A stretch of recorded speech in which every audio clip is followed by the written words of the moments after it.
Hey everybody, what's going on? Rob Cesternino back here to preview some Survivor contestants, a random group of 6 people that we are going to talk about here today with a man who got to speak firsthand with these very Survivor players. Of course, he does outstanding work for parade.com and many different podcast ventures across post-show recaps and Rob as a podcast. Give it up for Mike Bloom. Beautiful morning, Rob. The sun is shining. The birds are tweeting. There's a lot of birds. There's a lot of birds this season. Yeah. Listen, I don't want to start our coverage by me patting myself on the back here, but can we just flash back to the salad days of May 2023 when you and I prognosticated what the Survivor 44 reunion would look like? And I think the last question we asked was, what will be on the logo of Survivor 45? I took a literal shot in the dark, tried to capitalize on an inside joke from back during, I think, our David versus Goliath days, and said, I think a bird will be on there. I did not realize the Hitchcockian amount of birds that would be taking place across season 45. Why? I know there's some birds in the logo. Are there a lot of birds from what you've seen from the early Survivor 45? Well, listen, what I will say, and this will also couch perhaps why we are talking about these 6 particular people, is that at the moment we are speaking, CBS has not officially announced what the tribe divisions are of these 18 contestants for Survivor 45. But look, if you've been watching the marketing materials, if you've been seeing all the Gimme Shelter commercials that have aired throughout the entire summer between Big Brother Weird episodes, music cue, right? I can't remember. The only other time that I can remember like them licensing a music track to promote a Survivor season was in season 26, Survivor Caramoan. They were advertising the Survivor season. I remember this ad campaign well, that they licensed Ozzy Osbourne Crazy Train. yes. Oh, I remember that now. They were bringing back Philip and Brandon Hance. Yeah, I remember that now. You just unlocked a sense memory that I now want to put back away behind that vault. It's a rare thing, but they are really hyping this up. I believe they said in said commercials that this is the biggest season of the world's greatest game. They're clearly not taking the season 30 approach of it's just our 45th season. So listen, call the Rolling Stones arguably the grittiest band out there to talk about the I guess so. season. I guess they're coming back. They're like much like they Survivor. Never left. They don't go away. Yeah. And so, the song Gimme Shelter, but I just feel like that. I don't think I've ever heard that song anywhere outside of like the soundtrack to like a Vietnam movie.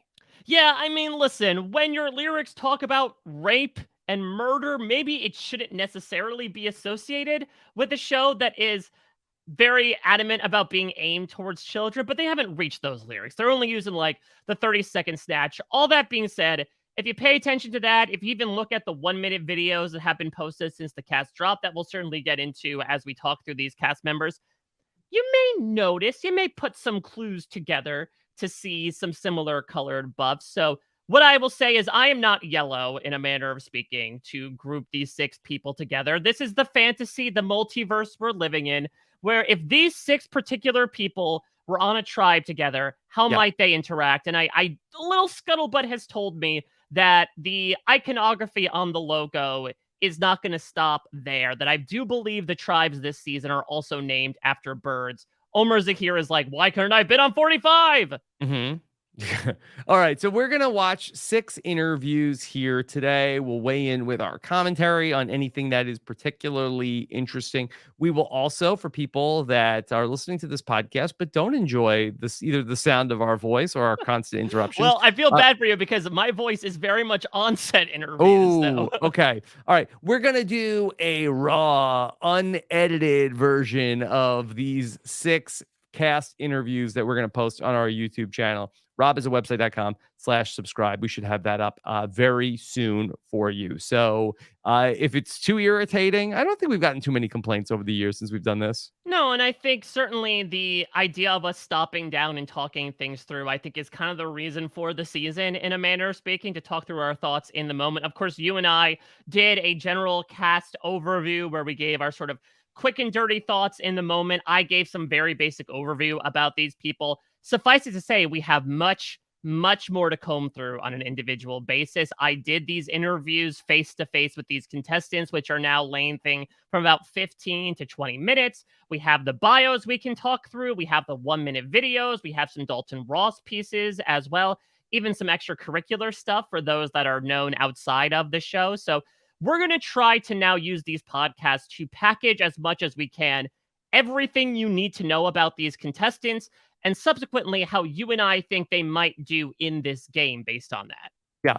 All right. So, Mike, do we have a word for our interjections that we will come out with? I'm so glad you asked. I invoked the name before, but I reached out to Omer Zahir. In a bird-themed season, I thought it only be appropriate that our safe words be the names of birds. Now, when I asked Omer, he did reply with some full bloom names and some more safe names. Which bucket would you rather go with?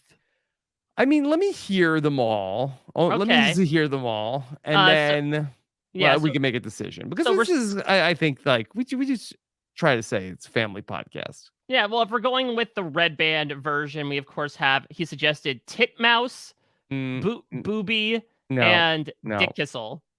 Let's hear the regular ones. We have Heron, Owl, and Goshawk. Okay, and we only have those three for. I mean, we can look up some other birds if you want to. List of birds. You want me to Google that? All right, let's try a bird for today, and then if people have other suggestions for other interjection words or safe words, then people can submit them for the future editions. All right. How about we go with something that strides both of these categories? Because I don't want to defenestrate Omer too much and turn down his suggestions. How about swallow? Can swallow be our safe word for today? Okay. All right. Fine. You're swallowing that. Fine. Swallow. Okay. Perfect. Well, let me just give a few quick disclaimers before we jump into the nitty-gritty about, again, the grittiest season of Survivor ever. I want to give a couple of disclaimers here. So, again, I was very fortunate that this time around, of course, in 41 through 44, I got to send in a list of questions that were asked by a producer to the contestants while they were waiting out the pregame before the season starts. Then in the post, I went in, edited my voice asking the questions essentially to make it as seamless of a conversation as possible. This time around, the seams are off. I got to talk to these contestants. That being said, it was done over Zoom. And of course, as we have learned basically since 2020, that can come with its own technological restraints. We are going to be watching these video versions. So I will caution people, there may be times when there'll be odd little cuts to, almost looking at a different time. There might be random questions that get cut off. I tried my best to sort of edit around any lag that might be happening, any pauses, any glitches in tech. It's far from perfect, but I think it is definitely suitable to get the points across that these people are making. You were able to ask like follow-up questions, right? You didn't have to stick to your script. So, so maybe you did your interjections in the real time. Yeah, and so I know that Dalton sort of packages his materials as he's been doing even as of yesterday in sort of just putting everyone together, asking them the same question. I certainly asked a lot of similar questions, but it was a bit more of a back and forth. That also being said, the way that Zoom works from a recording perspective sometimes is that it will cut to the person who is speaking. So there may be some points where the person is speaking, and for whatever reason, the camera hangs on my ugly mug. Come on. Again, I apologize. Don't talk about my friend Mike like that. But listen, these people are hot. That's why they're cast on Survivor. They're not even island hot. They're just regular hot. So I apologize if there's an I was going to say not anymore, but what I will say is that, Mike, that we do not just cast people for aesthetic purposes anymore. To the chagrin, I think, of some people on the Survivor fandom. Yeah, back in the day, it's like, hey, let's, this person is a 0, but they're hot. We don't do that anymore. Listen, I love your season, but it's fair to say that was like 40% of the casting behind that. Listen, Mike, don't talk about how I got on Survivor, okay? Bryant Gumbel isn't exactly complimenting the cast of Survivor nowadays. No videos he's watching in his trailer. Just another distinction, just in case we did not make it clear in the past for the last 4 seasons of the new era that we listened to audio that was recorded from the contestants. We are actually going to be watching the video of their responses here today. So this is a little bit something different. If you're watching the YouTube video, you will be seeing double Mike Bloom. You're not wearing the Yes. same shirt as you did in this. No, I was wearing the same shirt I wear yesterday, though, just to throw people off even more. But no, the Hawaiian shirt wearing Mike Bloom, that's the past Mike Bloom. The polo wearing Mike Bloom is the present Mike Bloom. Okay. All right. So are you ready to bring in our first contestant? And it's a popular guy. Yeah. Brandon Donlon is here. We are starting with a bang here. Arguably the person who garnered the most acclaim upon being officially announced as a Survivor cast member. We're talking about Brandon Donlon. Brandon is from Sicklerville, New Jersey, born there as well. He's 26 years old. He is a content producer. Now, Rob, I know you asked me yesterday, what does that mean? I tried to do some deep dive research. I went to his LinkedIn page, even straight out of the Are You the One RHAP up style. Hasn't shed any further light. He currently works at Temple University, but as a content producer with no log line or job description attached. All right, maybe we'll have to go to the Temple University account to see what he does. All right, so here he is.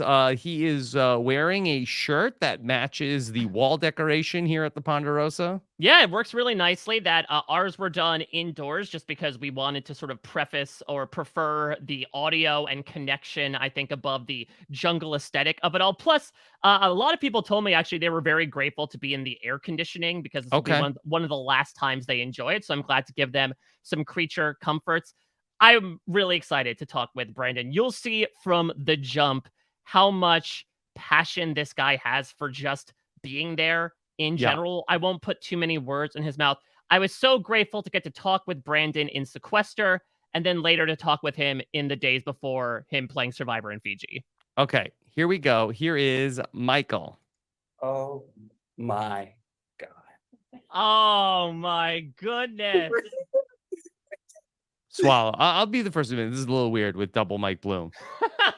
Do you want me to hide my face? No, I'm just saying. This how do you think this feels for me, Rob? Yeah, will you duck out of frame while you're talking on the interview? Should I wear a mask? Yeah, I mean, do you think, like, listen, we're going to talk to a very anxious person, arguably one of the most anxious people we've had in Survivor You're talking about history. past Mike Bloom? Yeah, I mean, I'm feeling that way as well. I'm watching my own game footage right now, and I don't know how I feel about it. Okay, all right, here we go. Are we meeting for the underground sandwich exchange, or we're doing a podcast?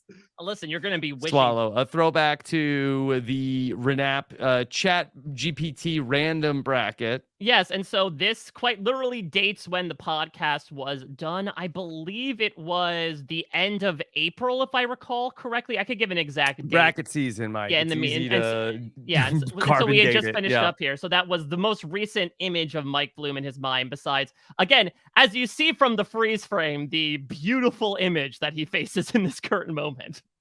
Okay. All right. So Brandon's interview is 20 minutes. We can't keep stopping every 5 seconds. We've stopped twice in 13 seconds. So we'll be here all day. All right. For a sandwich very, very soon. So I think you want that idea to manifest as soon as possible. Hello, sir. Good to see you, man. My God, I can't believe it. I've been looking forward to literally talking. I'm gonna cry. I've been looking forward to talking to you this whole week. Genuinely, it's just been the Mike Bloom interview that I wanted to talk to. I can't believe it. What are we doing here?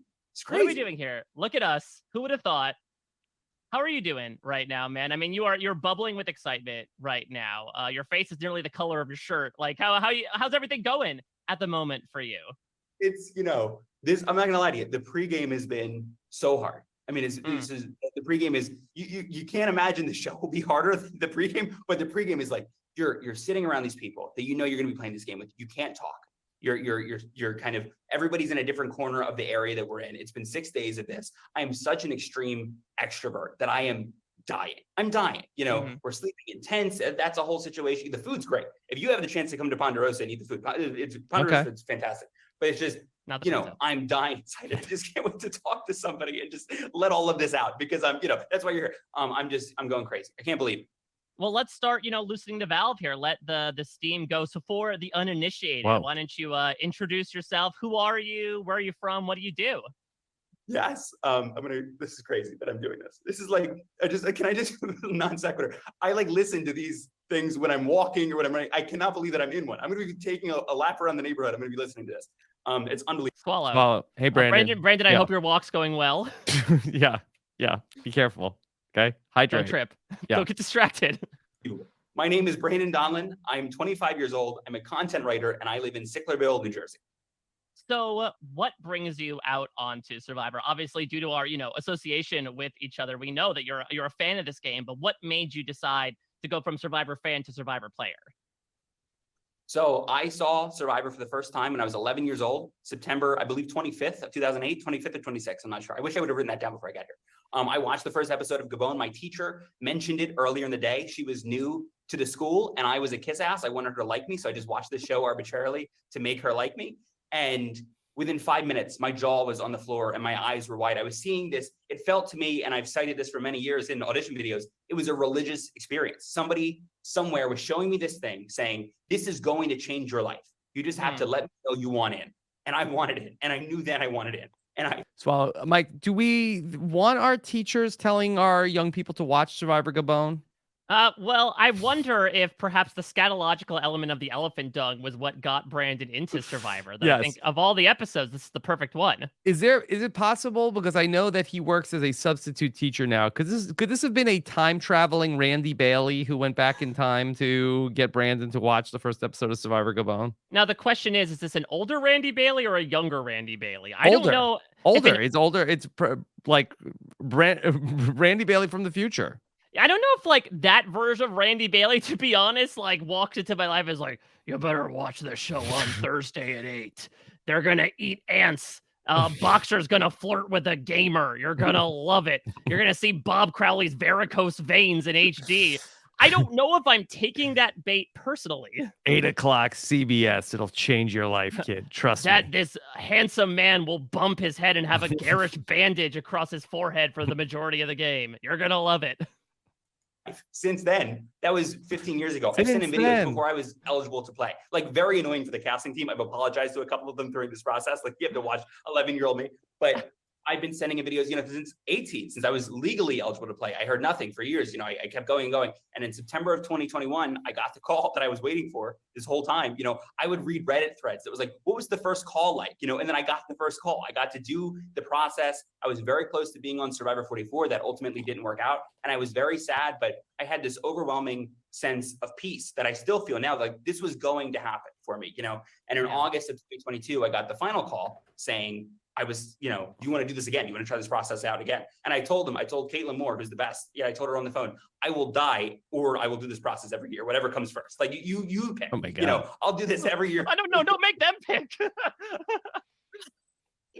I'm so glad you're here, my boo. Yeah, I probably should. That's not the best ultimatum to give them, but I mean, they picked this one, so that's great. I don't have to, I don't have to pick the other one. So yeah, through the whole last couple months, I've tried to get myself here, and now, I can't believe it. And just, again, non sequitur. On Sunday, I am petrified of flying. It is my least favorite thing in the world. I'm so scared. On Sunday, my lifelong dream of 15 years, I called my mom in the hotel. I said, I'm not going. I'm not getting on the plane. Like, I will not fly this, And my mom was like, will you be disappointed in me if I leave right now?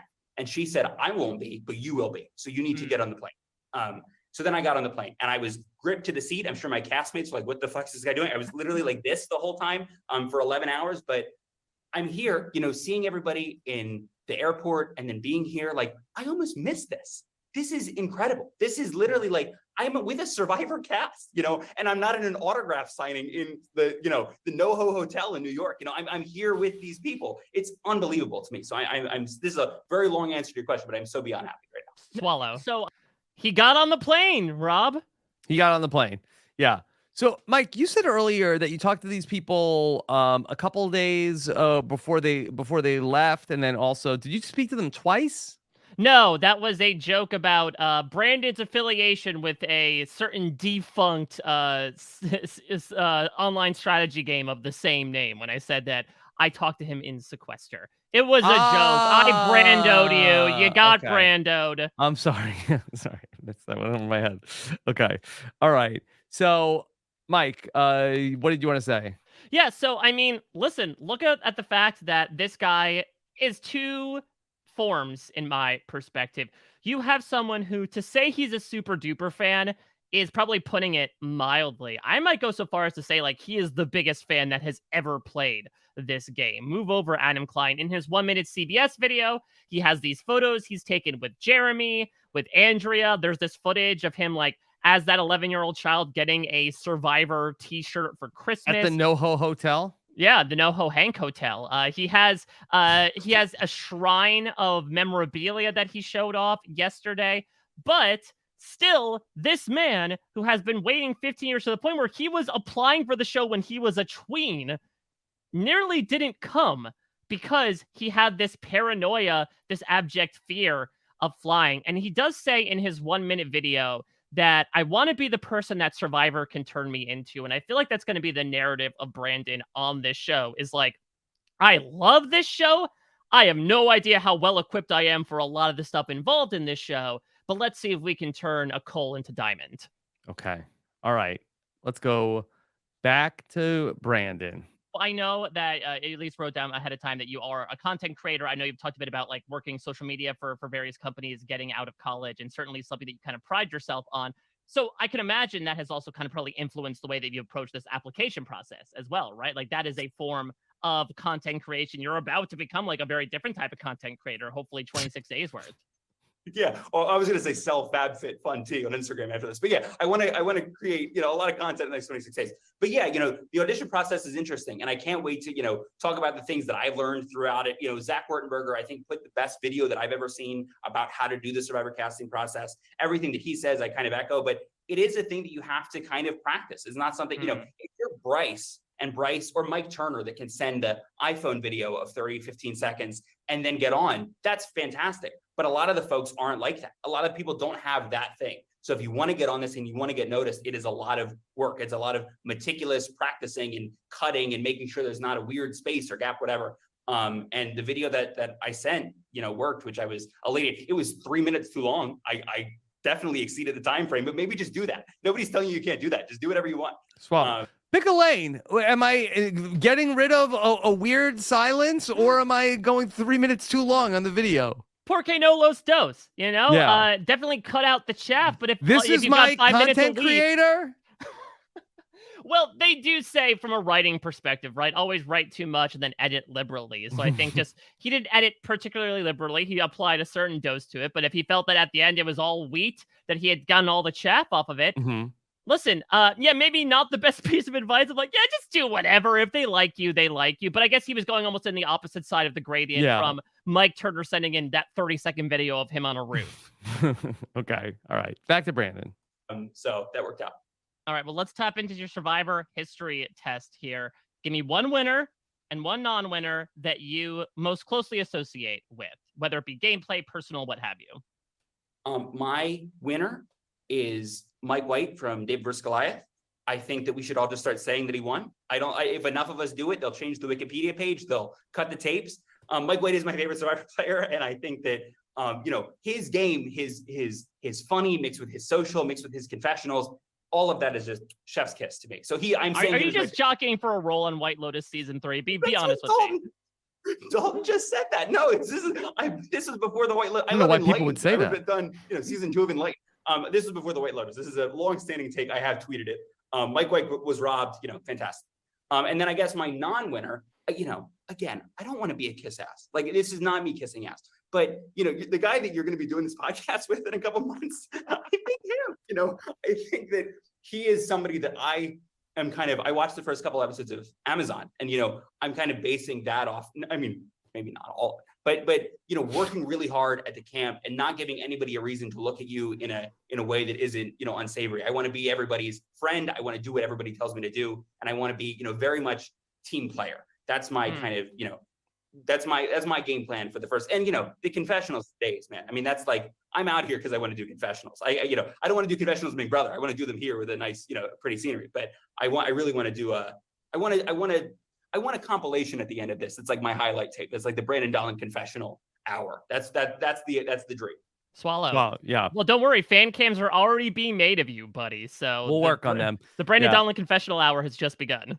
And I mean, Mike, you know me. I mean, the consummate team player, work hard around the camp. I mean, that's basically like me in a nutshell. I mean, to be fair, that was you the first couple of episodes of Amazon, I feel like, which was just put your head down. All these other young guys are making a bunch of noise. Sure. Roger's arguing with Alex, and as a result, you found yourself sitting in the middle for those first couple of votes. Yeah, go with the flow is really, I would say, the best advice. Now, the tough thing is, obviously, that was a tribe of 8 versus a tribe of 6, which is negligible, but also, like, we are in this hyper-aware new era of Survivor. And so the tough thing is, like, can you sit back? Especially because, like, let me not put the cart before the horse too much, but I am really glad we are starting with this particular group, because if they were to be on a tribe, this would be by far the hot mess tribe of the season. Okay. This is Artika.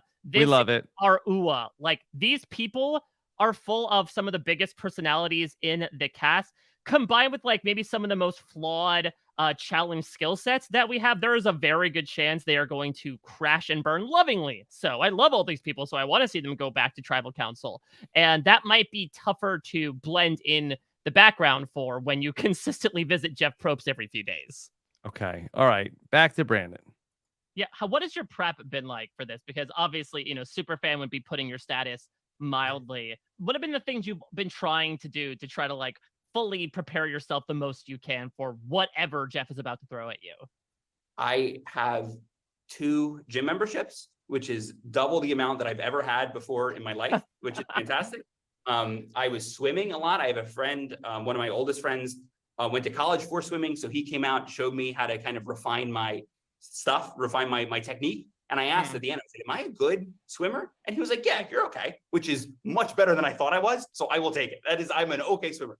I learned how to make fire. My sister, who's great, got me a fire pit for Christmas that I've had my flint in every day, kind of whittling away.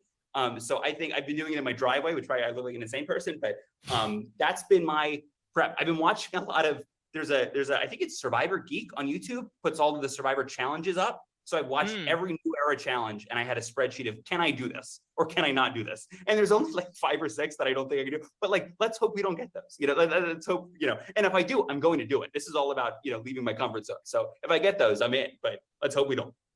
What is your one life experience that you feel like has prepared you to play a game like Survivor?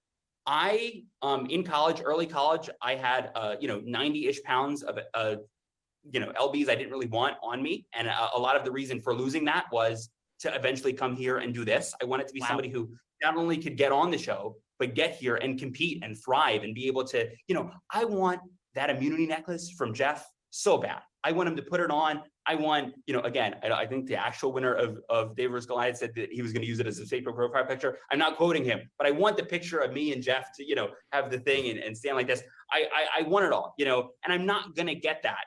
I wasn't going to get that in the shape that I was in, just because I wasn't in shape, right? I wasn't somebody who could, be a contender here. And now I kind of feel like I can be. Like I for the first time in my adult life, I feel like I can actually come out here and be somebody who's not going to be looked at as the weaker person, which is ideal. Swallow. Yeah. So to that point, how do you think you will be perceived?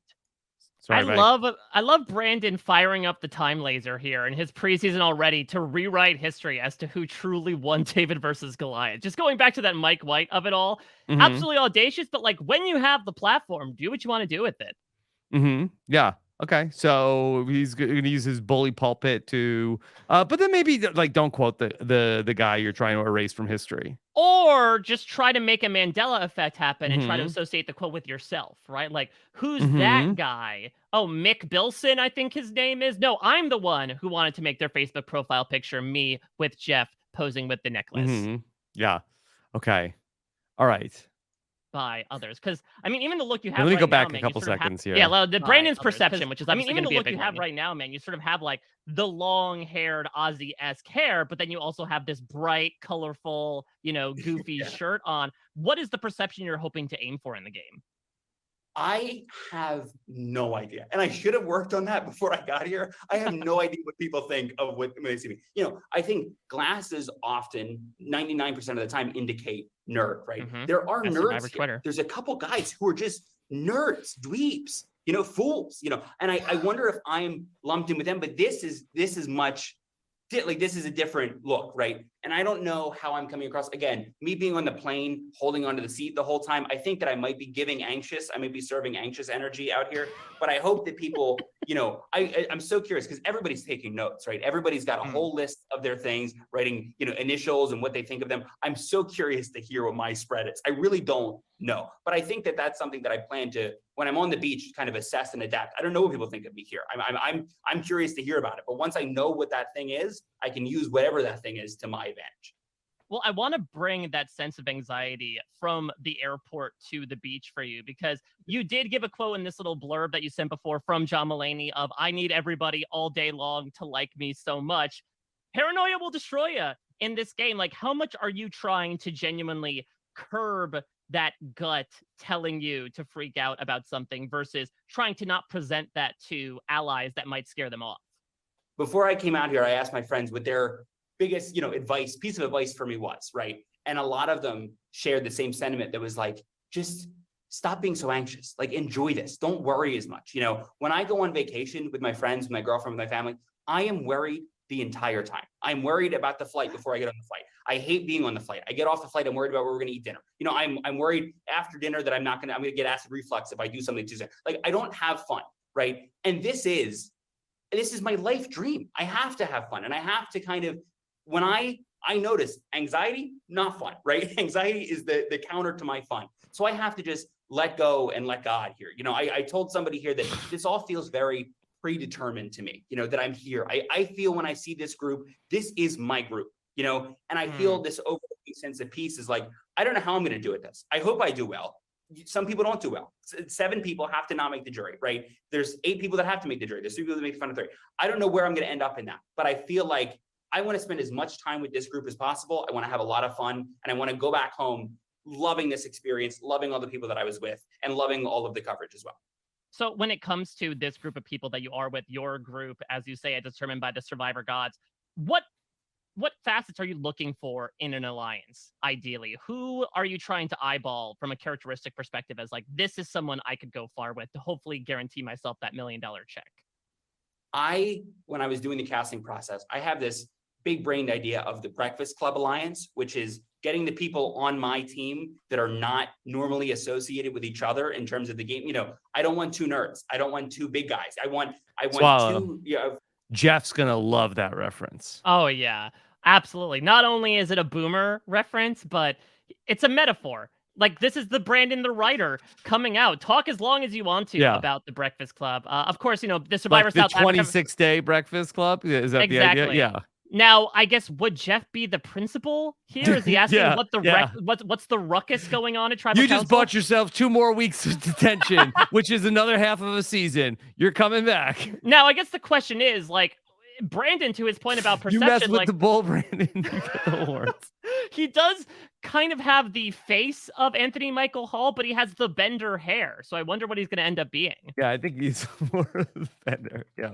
I don't know if Brandon's going to be talking about smoke up, kid. I got a Survivor t-shirt for Christmas from my old man. On 40 Years Greater. Yeah. Okay.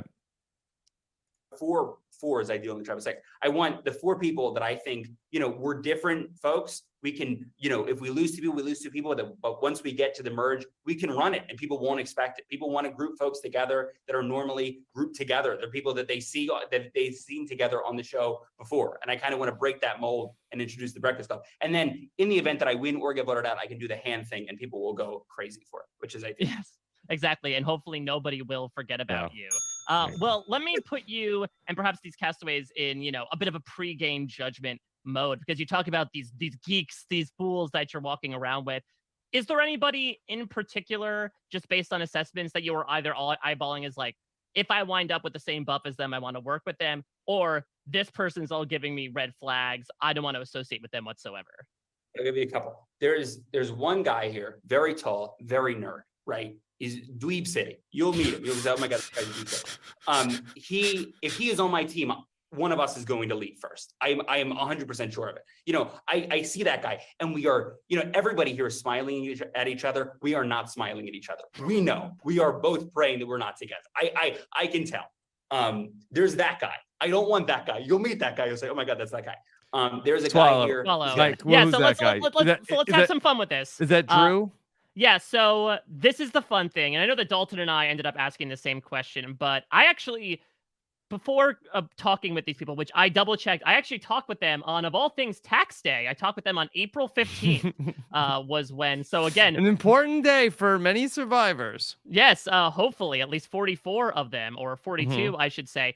So before doing these interviews, I actually reached out to the aforementioned Zach Wurtenberger, and I asked him, was there something in retrospect you wished was asked to you in your preseason press? And what Zach invoked was one of the questions that, of course, was done by the great Josh Wigler when he was on the Survivor beat, of essentially assess the people that you are currently at Ponderosa with. Of course, the contestants are all inhabiting the same space, but they are not allowed to speak or interact with each other. So this is very fun, right? First impressions based on watching their behaviors, looks, etc. And there's going to be a fun sort of game within the game, Rob, especially with a couple of people in this particular batch, where we can try to break out the whiteboard and decode who is talking about whom. In this case, I got to imagine Dweeb City is Drew. And I guess good news for Brandon, in this multiverse, he is not on the same tribe as Dweeb City. He's a neighboring town to Dweeb City. Okay. An afro. He's got a big, beautiful smile. He's smiling at everybody. He's about Kaleb. He's talking about Kaleb, who he may or may not be on a tribe with. So let's see what he has to say. And he's got it. The thing you need to have in this game. I've been at events where I've met, Harvey, I've met Harvey very briefly, but there's an aura around some people. He's got what that is. I can tell, and there's going to be, there's an RHAP draft for a winner pick. Pick that guy. Go see that guy. Somebody should lock down that guy fast. I hope good call. Me, but if you don't, that guy's where you want to go.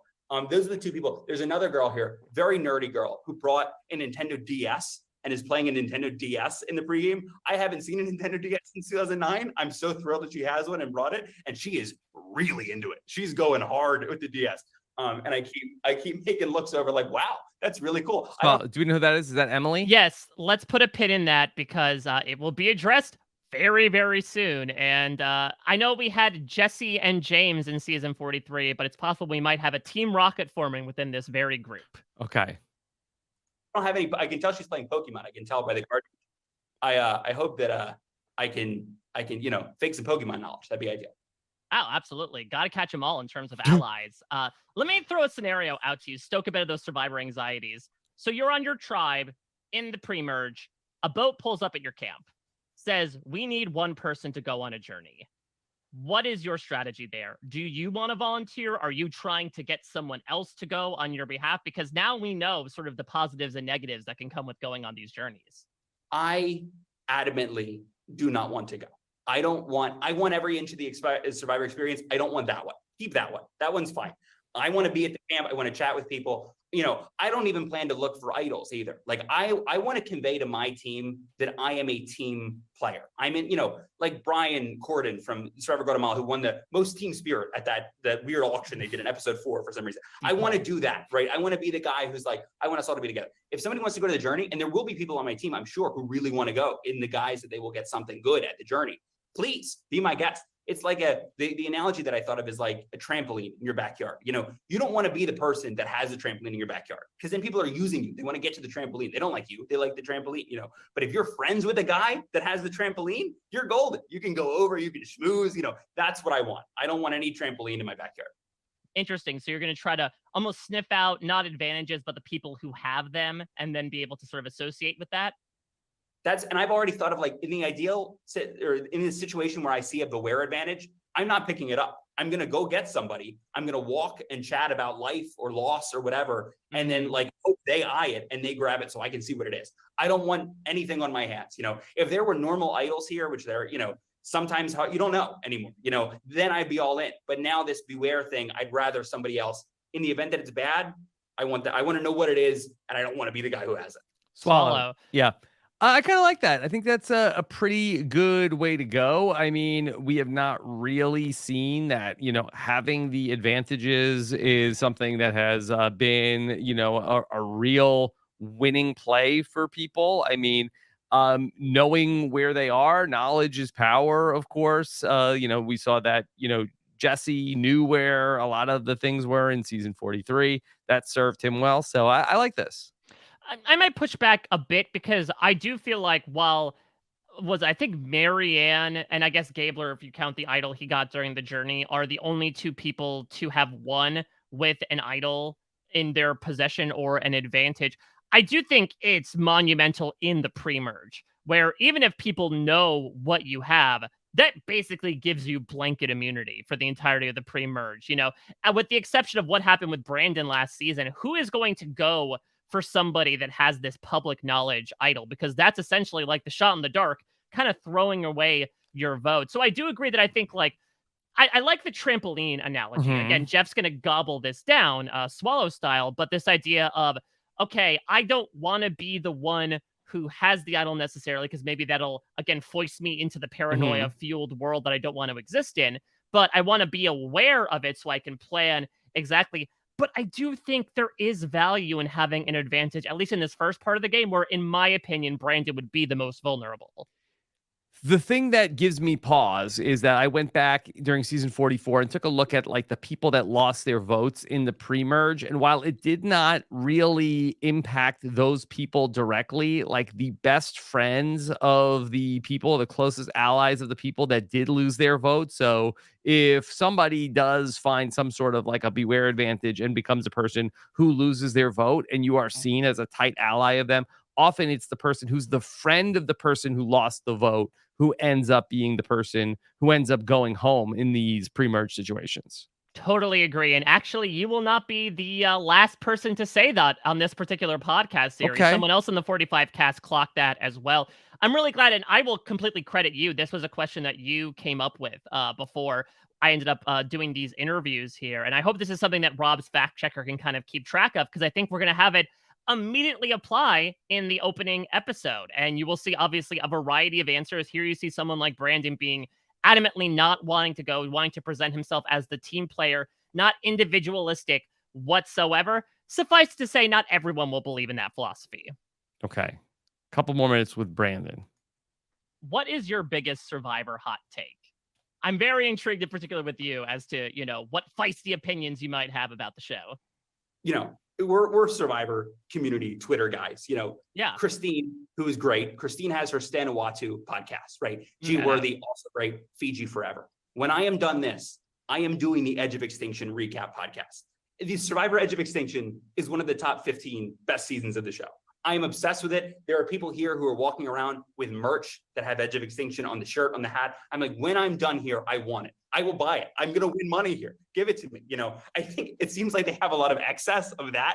It seems like maybe they don't sell well in the CVS store, but I want it. I am such a big fan. You ignore the guy who's in QAnon, and then the winner's fine, but everybody winner, good luck on Challenge USA too. But everybody else is fantastic. It's a really, really good season. I think the people who are fun are so fun. And I'm all in on the Edge of Extinction. Not the thing, but the season. Yeah, I mean, I was going to ask your favorite moment in Survivor history. Does it come from Edge of Extinction? We talking pilots and passengers? What? No. I'm so glad you're here. No, actually, I will tell you my favorite Survivor moment, but one of my favorite moments ever is from the Edge of Extinction, when Reem is voted out and she's walking and she sees those two signs. It's so funny because the production office was hoping this would be a big moment and nobody really talked about it, but I loved it. Is they see the two signs of go this way if you want to keep going, you can leave right now. And she has a second and she thinks about it. She's like, okay. And she grabs the torch and goes, that is so cool. Goosebumps right now when I'm talking about it. Goosebumps when I watch it. It's fantastic. My favorite Survivor moment of all time. Let me just add in, we went back and it was actually very low on the top 40 season countdown, but I did say at the time, I thought that it was actually pretty underrated overall, Edge of Extinction. I just feel like that for Brandon, top 15, that's lukewarm take. Go big or go home.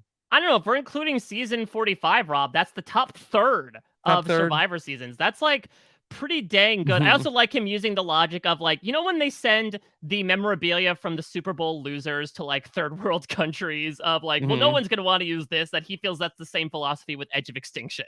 Yeah. Okay. All right. Back to Brandon. Time is at the final 6 of Cambodia when Keith tells Kimmy, I will leave. He's like, send me to the house. If you've got young kids, you should stay. That is what Survivor is to me, right? This is a human experience. I've written in my journal, this is my family now. These are the people. some of these people are going to be at my wedding, right? We're going to get matching tattoos potentially. We don't know, and I love the idea of somebody that you can know for such this short time in such a, very specific experience, a very hard experience. You can feel so strongly about that person that you are ready to be sent to the house as opposed to keep going in the game. I love that. I'm not going to do that. That's what Dalton asked me. He's like, will you do that? No, I don't want to do that. If somebody wants to leave for me, that's fantastic. But I would rather somebody else leave for that. All right, last question. Speaking of family, you know how I'm going to finish this up. You've been listening to these interviews. Celebrity or fictional character as a loved one, who you got? I am here. I don't know what date it is. I think it's April 16th, 17th. On April 19th, the Power Rangers 30th season reunion thing comes out on Netflix. I am so sad that that is the only bad part about being here is I'm going to miss it. My celebrity loved one is Zordon. I want him to be wheeled out canonically. I want Jeff to have to get like 3 guys to just wheel him out. I know he's canonically dead. Shout out to Countdown to Destruction and Power Rangers in Space, which is a joke for 5 people who are going to listen to this, but I am all in on Zordon. I think Zordon is my final answer.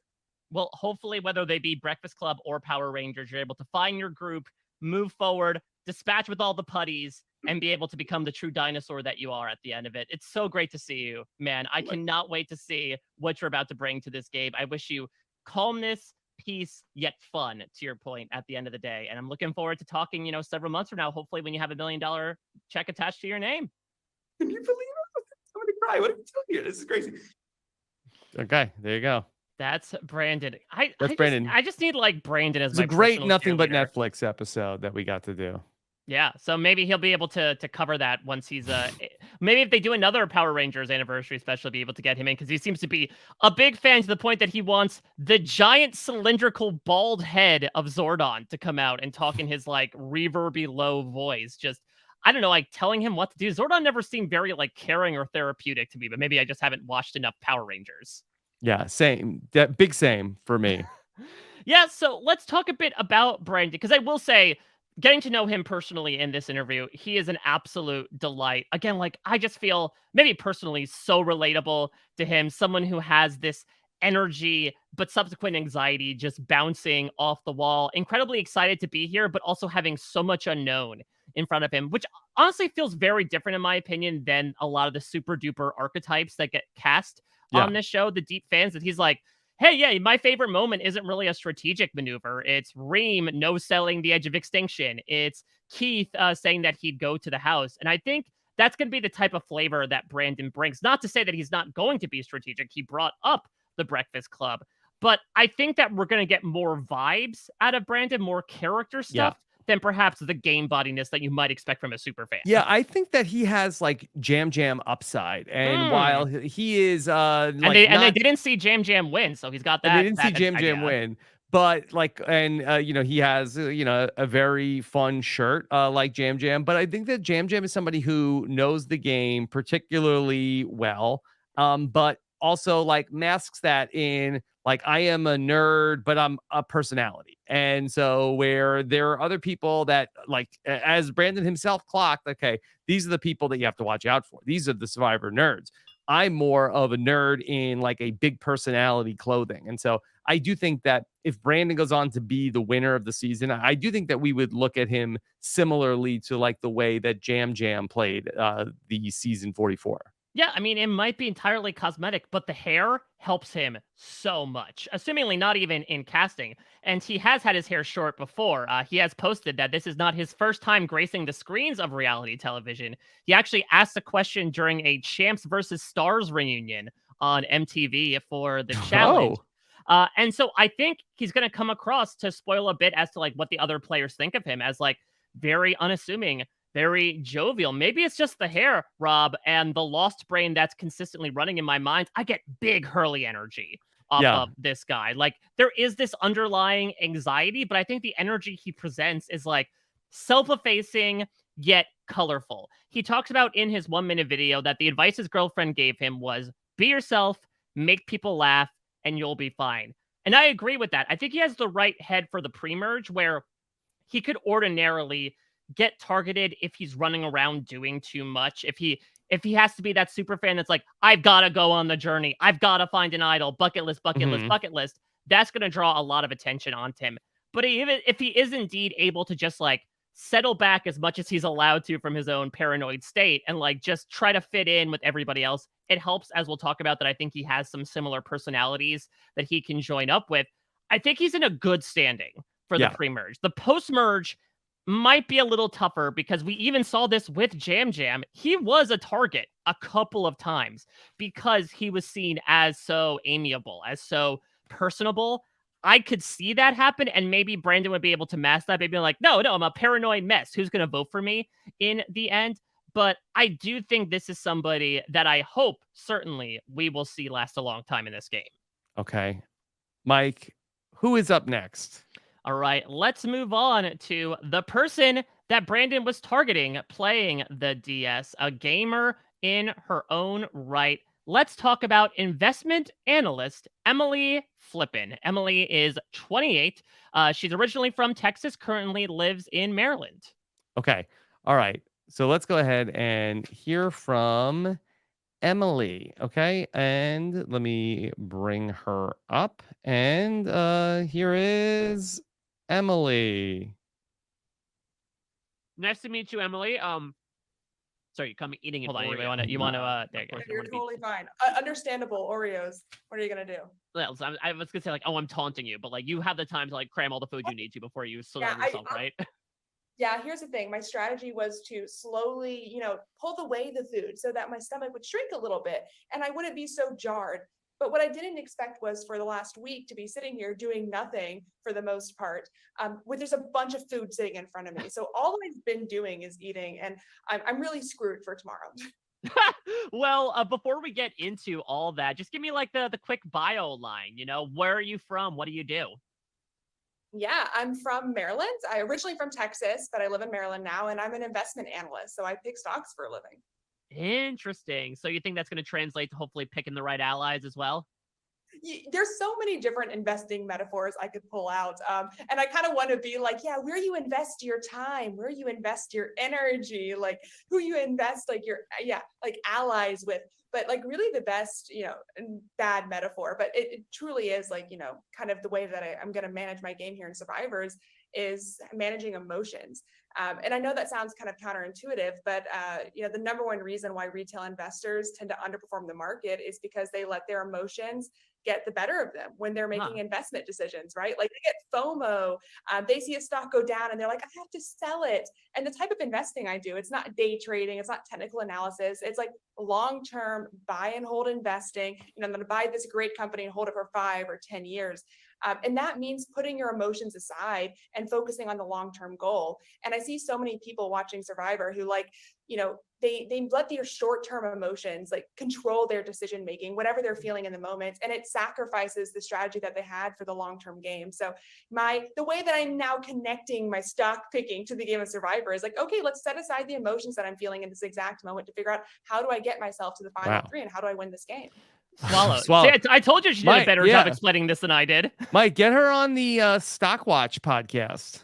Yeah, I mean, to be fair, I think if she's talking about long-term analysis, she might be a bit of a safer rating than perhaps the people I've been doing on the Stock Watch as of late. Not a lot of womps going on with Emily. So yeah, as she explains, I think it's a really salient way of viewing things, especially from an alliance perspective, that she works primarily in long-term investments. And even though it's not as much of a long-term game in terms of days compared to the previous 40 seasons, this idea of, okay, I want to lock down a ride or die, you're my day 1 to day 26, Emily has probably one of the most proficient backgrounds in being able to manage that, because she works all the time probably with clients that are calling her being like, should I drop this asset from my portfolio? It just dipped a few points. I don't know if I should stick around with it. And she's the one to, I think, assuage the turbulent waters of emotion to say, we need to ride it out.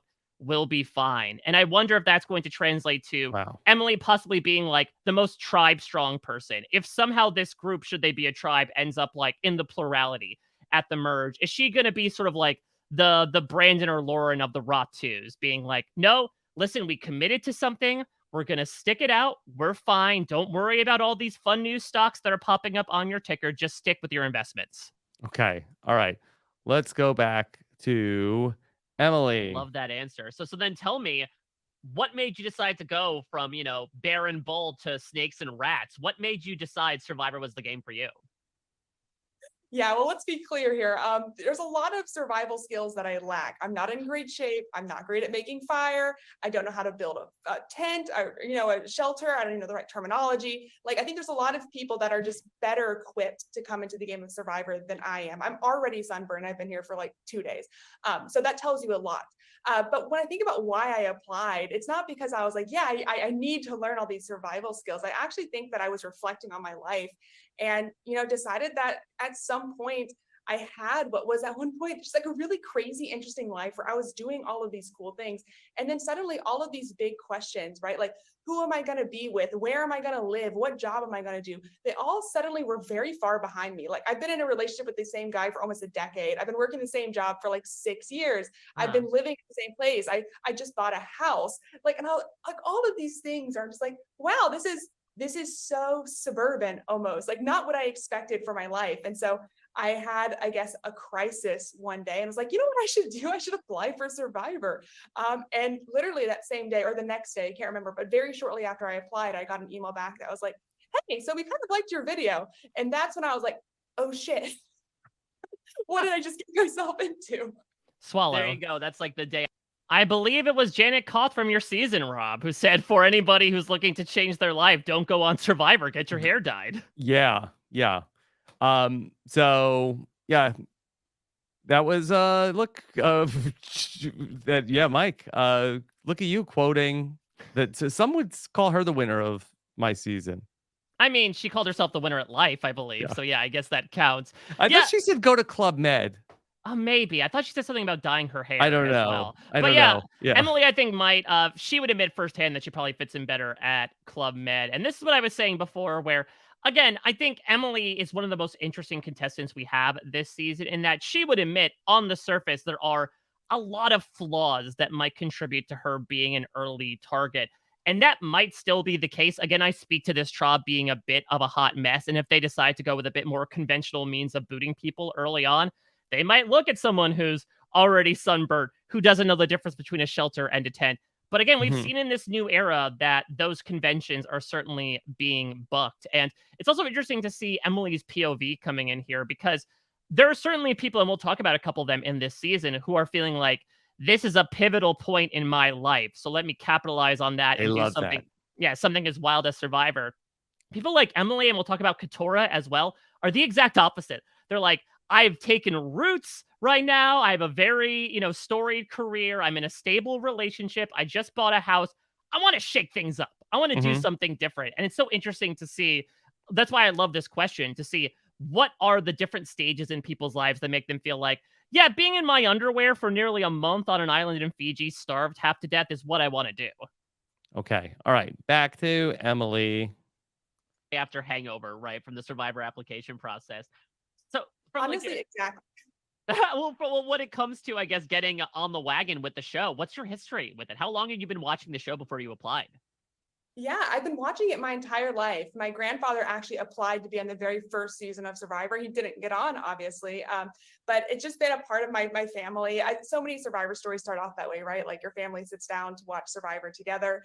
So I've been watching it. There's a lot of people who are super fans, right? Like they're building the puzzles. I've seen that in the most recent season, like 3D modeling their puzzles or building it in their backyard. They can name the boot order of every contestant in every season.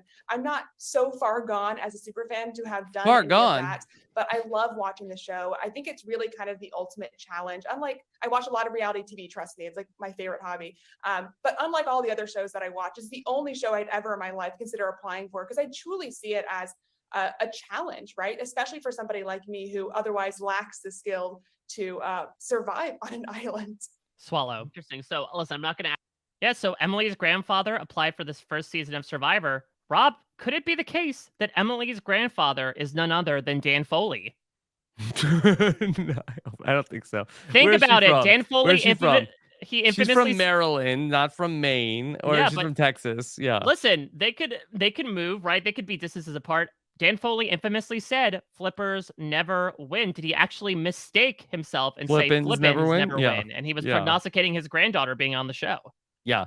Okay, now she says that her favorite hobby is watching reality TV, yet her bio says that her favorite hobbies are doting over her cat, playing video games, and meal prepping.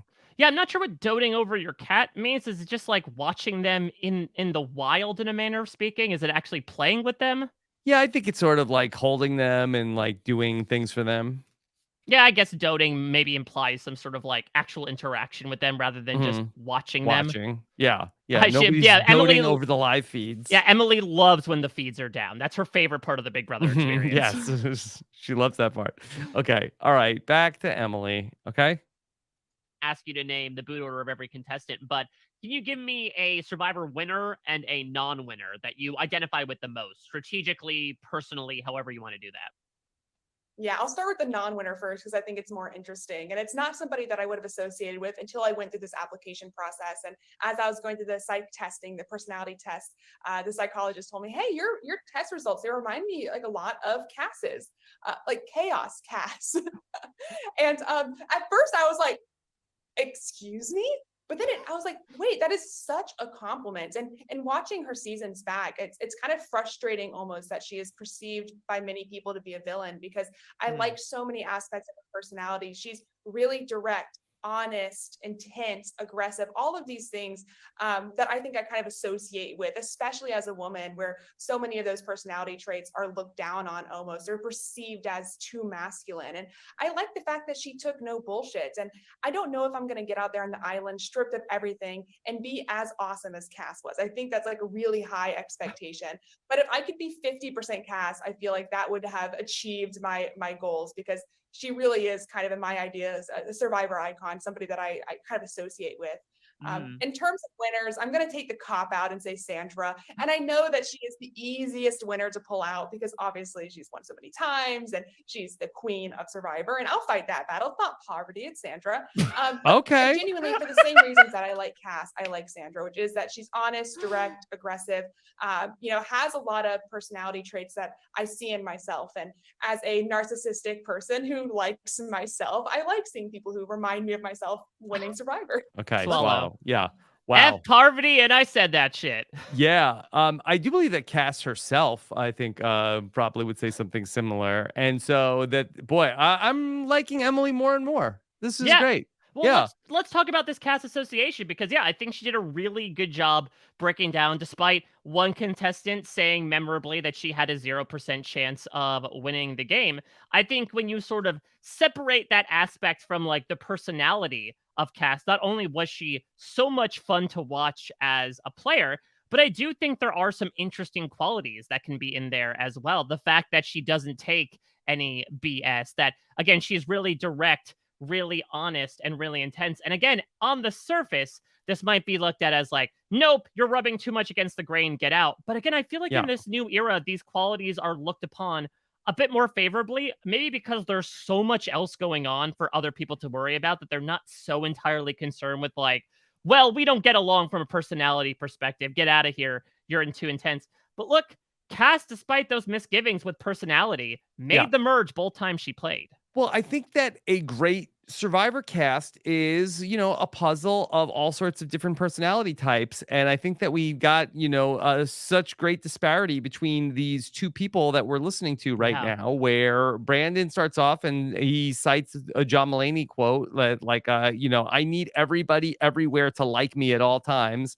And Emily, I think much like Chaos Cast, is like, yeah, I don't care. I would love it if you liked me, but if you don't, like, that's fine. I won't lose Yeah. any sleep over it. Yeah, and it's so interesting compared to Brandon obviously has confidence in himself to get out here, but has been, again, very self-effacing of like, I don't know how people will look at me. We'll see. I'm kind of anxious about it. And Emily's like, yeah, I don't care what people think about me. I've made a life for myself, a career for myself, being myself. I'm coming out here to just find a different version of myself.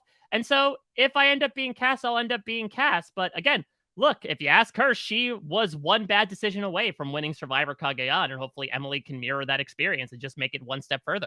Okay, back to Emily. Listen, it's human nature, Exactly. What would you say is one life experience you feel, as much as you say like, oh, I haven't prepared for this game as much as I want to, what is one life experience that probably has prepared you the most for this? Yeah, I have to say, it was where I did my undergraduate education. So when I was 18 years old, I left my home in Texas and I went to Shanghai, China to do as part of the inaugural class of the first joint Sino-American university in China. That's a mouthful. But I did my undergraduate there. I spent 4 years studying there. All the classes were in English. My Chinese is terrible. Don't ask me to say anything because I'll embarrass myself. But the student body was incredibly diverse. Lots of Chinese national students, but also students from, I think it was like 150 countries across the world, like truly incredible opportunity to meet people from, I think 150, that's way too many, like 70 countries across the world, but so many great opportunities to meet people who are just so different than myself, who come from really diverse, like socioeconomic backgrounds, life experiences, cultures, and getting along and finding common ground with people who are different than myself. It's one of those soft skills that it's easy to say, but it's different to actually experience it. And I think I have experienced it. What do you think people are going to perceive you as? Because I mean, you just talked about an example, right? About like being in a very different type of environment. What do you think people are going to think about you when they first see you on that beach? I'm already getting a sense, just from making eye contact with the other survivors as we're sitting here in Ponderosa, about what their impressions of me may be. And I want to be like, oh, they might see me as kind or considerate or empathetic. I mean, I like to think all of those things. In reality, I think what I'm being perceived as is the personality traits that I show most directly, which is intense, aggressive, uptight. It sounds really negative. I don't mean it to be, but yeah, I can tend to just be a lot. Not in terms of like over the top fanatics, but just the intensity and the stress that I think I bring to a situation. I think maybe the other contestants, if they haven't already picked up on it, are going to be picking up on it. It's a stressful situation. And as much as I want to be able to stop and smell the roses and say, like, I'm here for the experiences, I'm here to have a good time, and I'm sure I will reflect on this and be like, oh, it was so wonderful, I had a great time. But right now, when I'm in the moment, it's all very overwhelming for me. And for a neurotic, anxious, stick up my butt type of person that I am, I think that anxiety and intenseness is definitely rubbing off on other people. Yeah, I mean, how tough is that for you to curb, right? Like, easier said than done. Is this something you are going to try to adamantly pull away as you play your game? Or is it in a game where you can only authentically be yourself after 26 days, like, just gotta live with it and hope that I work with people that are able to respond to it well? Yeah, you put it beautifully, which is to say, if I could have been anybody else, I would be, because my life would be so much easier if I could just relax a little bit. If I was capable of unwinding and being that different person, then I would have done it already. So I highly doubt that when I'm stripped of sleeping and food, all of my family and social net, that I'm positive all of that is probably going to be intensified. I'll do what I can to be empathetic and considerate of other people's feelings, because you never want your negative traits to negatively affect other people. But when push comes to shove, I can't hide who I am. It's probably going to be really transparent. If I do try to hide it, everyone's going to be seeing me as not very genuine. I wear my emotions on my face, so it's very obvious when I'm not being myself. My hope is that people can understand this is one aspect of my personality, and as they get to know me deeper, they're going to figure out that in addition to all of this neuroticism, I'm actually really transparent and honest and an easy person to work with, because I suck at lying. So hopefully that will win me some allies where my personality may not. Wait, let me get into this a bit more, because yeah, I want to focus on this. Like, is it that you just are unskilled in it? Is that you are more so want to pursue the truth, no matter how, hurtful or brutal it may be? Yeah, look, if I could lie, I would lie. Don't get me wrong. This game is kind of about deception. So if I was capable of giving a good lie, then I would 100% give a good lie. And I'm sure there's going to be a time where somebody's going to say, hey, are you voting me out? And I'm going to have to say no, when I know that I actually am. But yeah, I think there's going to be a point where I'm going to have to say a lie. You're going to be able to see right through it. And that's probably going to be something that's hard for me to control in the game, is, yeah, the fact that I'm not a great liar. But at the same time, you'll always know where you stand with me. And that's kind of an asset in a way that is maybe underappreciated initially. Swallow. Yeah, so talk to me about your competition.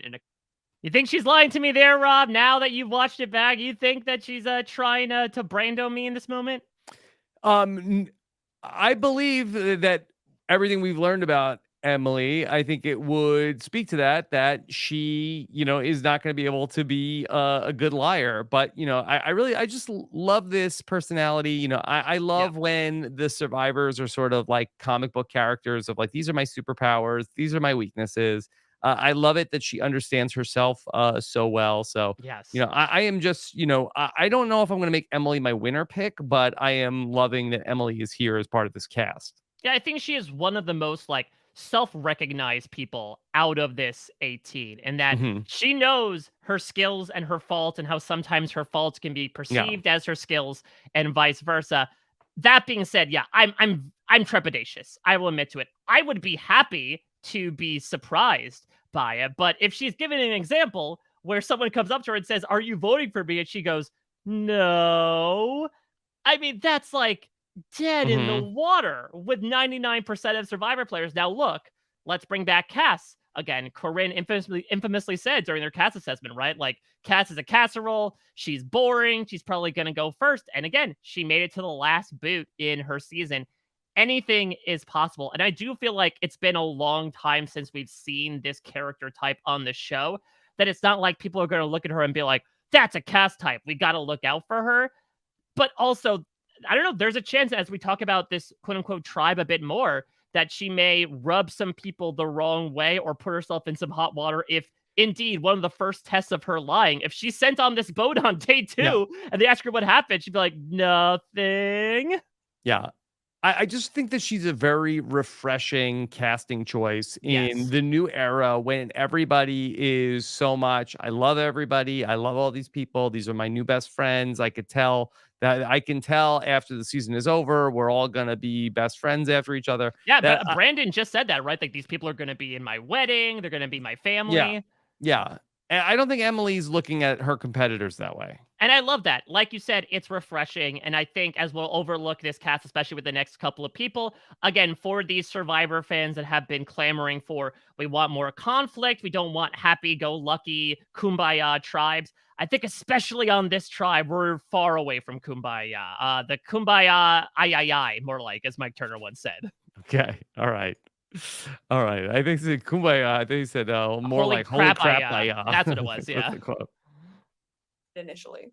Yeah, so talk to me about your competition in a couple of ways. So when it comes to an alliance partner, a ride or die, a number one, are there any characteristics in particular that you want to look for in an alliance? Well, I already told you that I like myself. So the people that give off more of me, the better.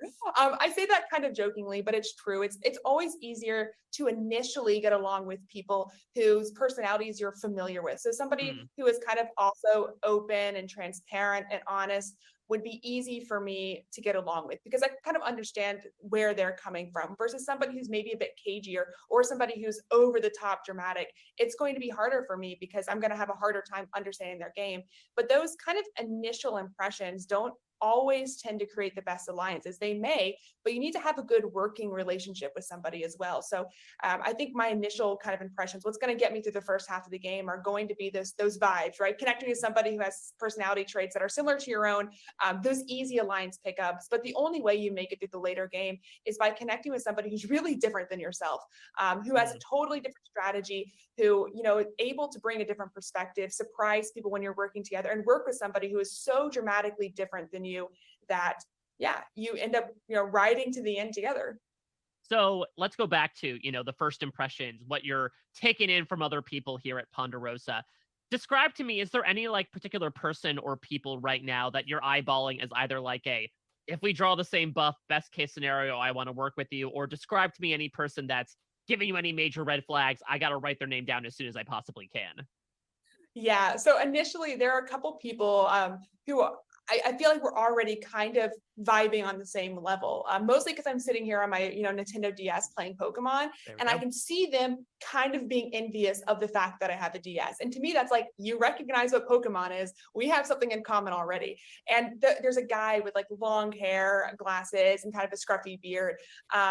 And he's good vibes all around. He's friendly. He seems to be friendly, not that we can talk, but friendly enough without being over the top, being too much, trying to bend the rules. To me, just somebody who seems very easy to work with. And there's a girl who's reading books by the same author that I'm reading. She has platinum blonde hair, really beautiful, some cool tattoos. It's like the vibes are right with some of these people. There's even a girl who's walking around in these purple Crocs and like purple jumpsuit, and she's amazing. Like, I already love you. Like, anybody who's wearing purple Crocs, like, we are already on the same level. But that being said, there's also some people who are just, their personalities are so big that I know, being the irritable person that I am, it's going to grate on me over time if we draw the same buffs. And the producers, being acutely aware of my intense personality, would be very smart for production purposes to put somebody like that on my tribe. So I'm very afraid of the fact that there's going to be somebody on my tribe who is just too much to handle, who is the type of big personality who always feels the need to be in the spotlight, always needs to say something super loud.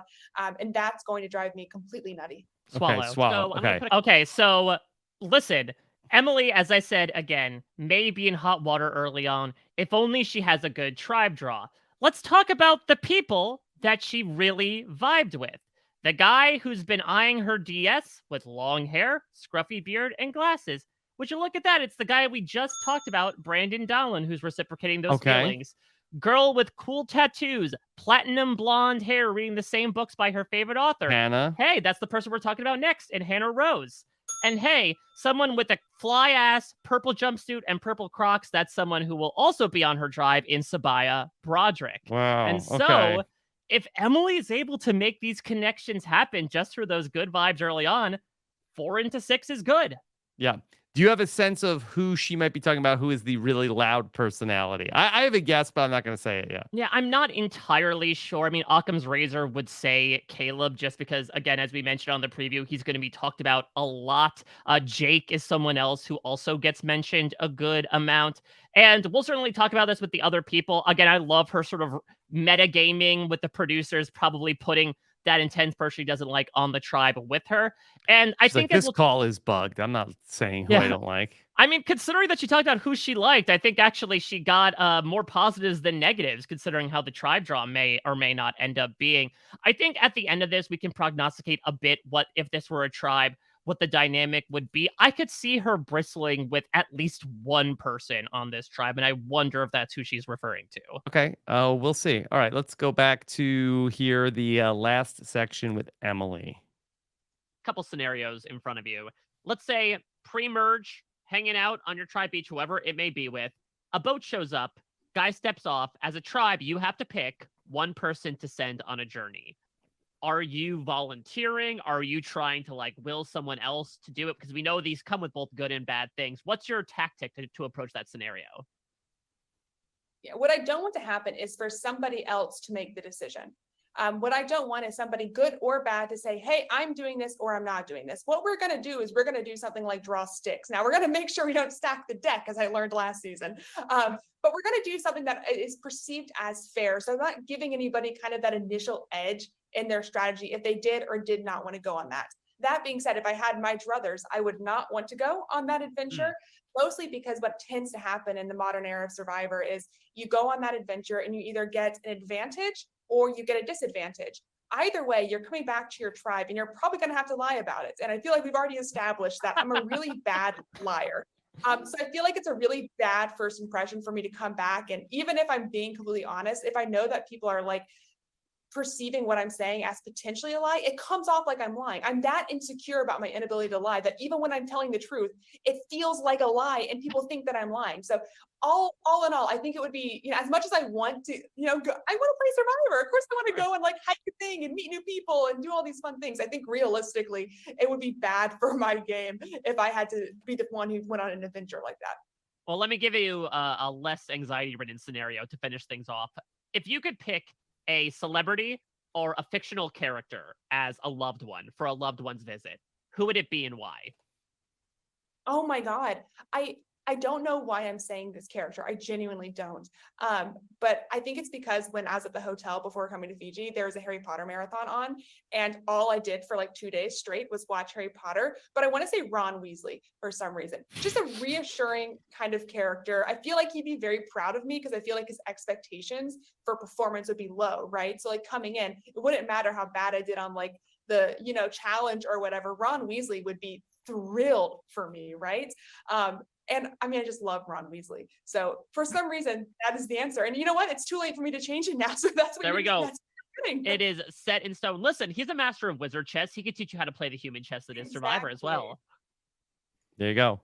Next. All right, Mike. That is Emily. And I will say, Lauren Rimmer, probably the least biggest fan of Ron Weasley by comparison.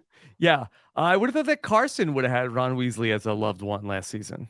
Yeah. You mean, actually probably Ginny. That'd probably be a bit bad, right? To like not bring your wife out. Okay. All right. So there you go. There's Emily. What else about Emily? Yeah, so we could get into a couple things from her own bio here. So pet peeves, quote, nearly everything, chewing, snoring, arrogance, being overly serious, being overly jokey, you name it, and it probably irritates me. Yeah, you gotta aim for that happy medium, Rob. God help you if you don't. I'm working on it, Mike. Yeah. Okay. Yeah, so that's gonna be really interesting. I think Emily is gonna be fantastic TV. She is going to be the one, a la a Cass, a la a Courtney Yates, that's going to be the most snarky in confessionals, in my opinion, just constantly complaining about people. I love her as a character so far. Yeah. So I'm so happy that she's here. Now, what I also find interesting from her bio, what is something we would never know from looking at you? I'm not religious, but I am guided by my own very strict sense of right and wrong. Yes. That's really interesting to me because we got a bit into her strategy and in particular, again, her lack of tact when it comes to being duplicitous. But this idea of like, I think her being very strong-willed. We certainly talked about that with like her viewing herself. Does this mean that maybe Flippin will not be a flipper? That maybe if she feels like, okay, I want to stay the course with these people, I'm not going to go this way. No, Chaos Cass famously was a flipper.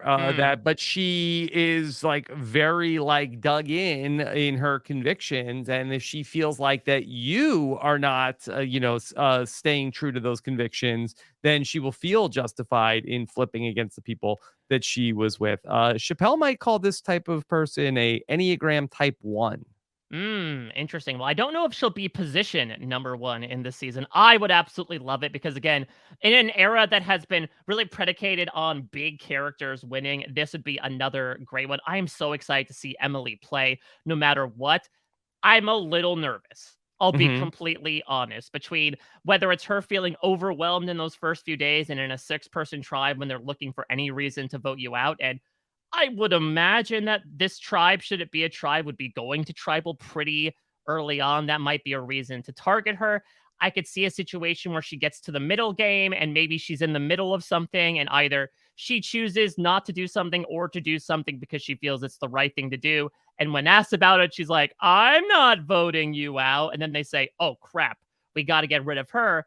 And if she gets to the end game, there could be a possibility where, unfortunately, she has rubbed some people the wrong way and they don't necessarily feel like she should be the one to earn the million, no matter where she is placing. And if she surprises me happily so and wins the money, we're going to get so much good content out of her. And much like Chaos Cass, I think that some of those weaknesses that are liabilities potentially in the pre-merge and the early merge become strengths as people say, okay, well, I feel like that Emily has not really curried a lot of favor. She's not beloved by the rest of our cast. So she's a great person to bring with us to the end game. And not only that, as she mentioned, that transparency really cuts both ways, where if she comes across as, you will always know where I stand, to my detriment, isn't that the person you want on your side who will tell you, who you can clock from a mile away that she's going to turn on you? That's an ally I want personally. All right, Mike, 2 down, 4 to go. Let's talk about Hannah. Yes, the doctor is in as we are getting into Hannah Rose, a 33-year-old therapist originally from Woodbridge, Connecticut, currently residing, much like Emily, in Maryland. Okay. All right. Let's see what she has to say, and let's bring in your interview with Hannah. Hey, Hannah, super excited to get to talk to you today. To start, why don't you give me your age, your occupation, and where you're from? So I am from a town called Woodbridge in Connecticut, and I came down to Maryland for college. I went to Goucher College, which is like a tiny ass liberal arts school. And I've been in Maryland ever since. So that was 2008. She's not So saying I've the lived in school is Maryland since ass, right? 2008, No. and I live in Baltimore City now. I got my bachelor's in psychology, and I always wanted to be a therapist. So then I went and got my master's at Johns Hopkins somehow in clinical mental health counseling. And I was a therapist for about 5 years in different settings. And then I moved into private practice just to work for myself.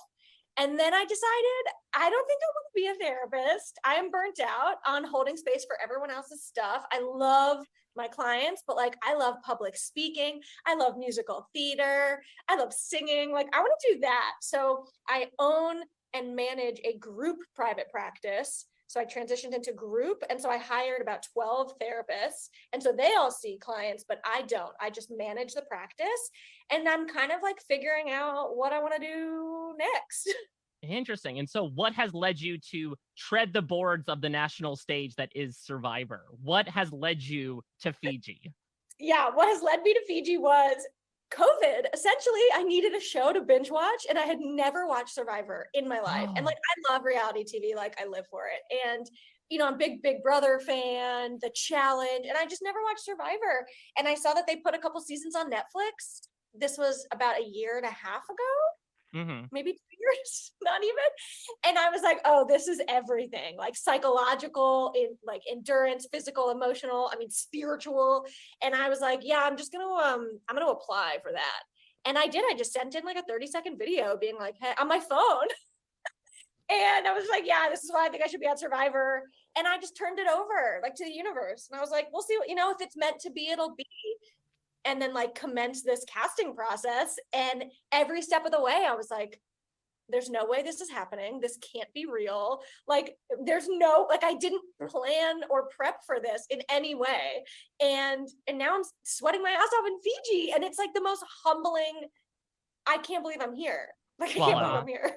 Wait, so going back to that, Brandon is seething, hearing that all Hannah did was send in a 30-second video of her on her phone. Yeah, not to mention, that she didn't even watch Survivor until the pandemic. And really, COVID was like, I don't want to say it was a good thing to happen to Survivor, but no, clip it out. Had a context account.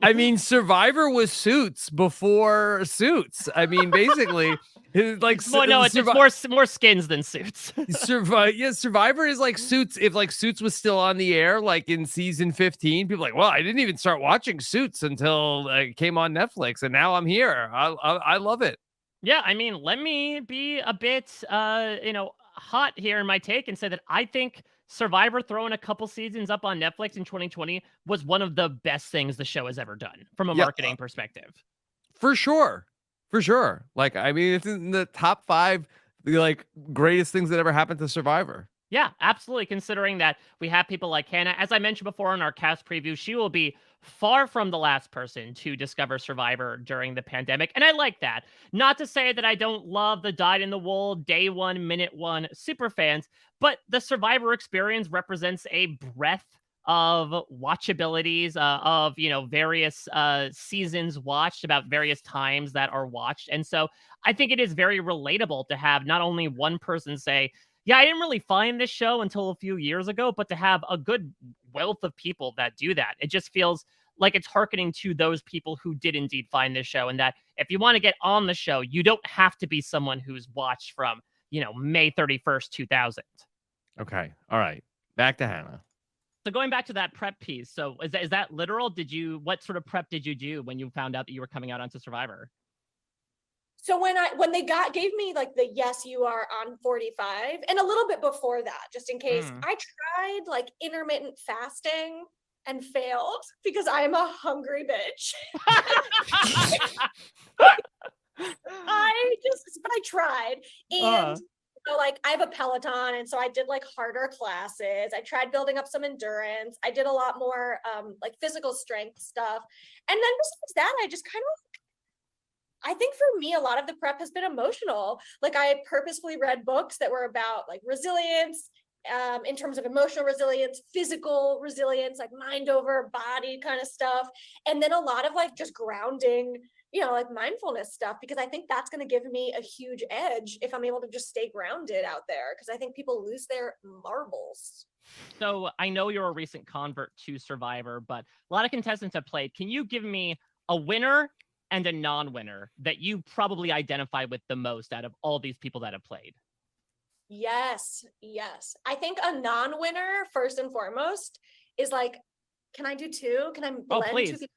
Okay. I mean, it's a little gruesome, Kelly but yes, please blend away. Blend Kelly Wentworth, like on this hand. I feel like my right brain is Kelly Wentworth, and my left brain is Aubrey Bracco. And like those two equal me, like I am their child. I'm like, hello, hi. So much I'm Edge of both you. Extinction. You do have like the Aubrey glasses a bit. I have been noticing. I do. And like she's strategic. I mean, I hope I'm these things, but like her whole vibe, and then especially like on her first season, her anxiety, I'm just like, girl, like I relate to you. And then Kelly, who is just like, sees fear, sees resistance, and it's just like, fuck that, I'm walking through it, I'm going for it. Like that iconic tribal where it's like Wentworth does not count. Wentworth does not. Just like, I want to be you. I'm obsessed with you. So I think I'm their love child. Weird fan fiction happening, but like that's what I hope.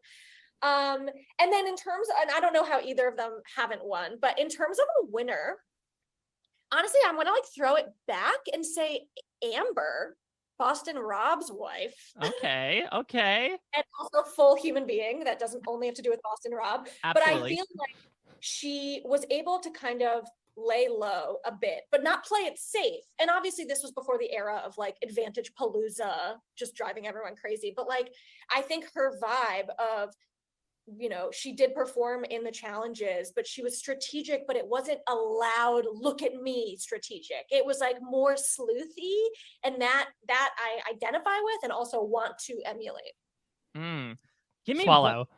All right. So Rob, listen, of the two of us, you're the one that played more with Amber, Burkich Mariano. What do you think about the comparison? I mean, that's basically what everybody said that was there at the time. I think it was really Sheehan who really made that point. It was Lady Macbeth that many people felt like that, it was really Amber's, under the radar game that really gave it to her in Survivor All-Stars. Listen, we're coming upon the 20-year anniversary of the season. We could look back on it with rosier glasses or green eyes in the case of Amber. Yeah. Bless her heart. I mean, that's what clearly happened in Survivor All-Stars. But I do think that's an interesting pull from her, considering that she wants to come in with this strategy of playing a bit in the back pocket, which I think from a therapist perspective, she does actively say in her video, she doesn't want to play like the previous two therapists in the form of Tori and Ellie in necessarily counting out or looking down perhaps upon the people that she's playing with. She doesn't want to count anybody out.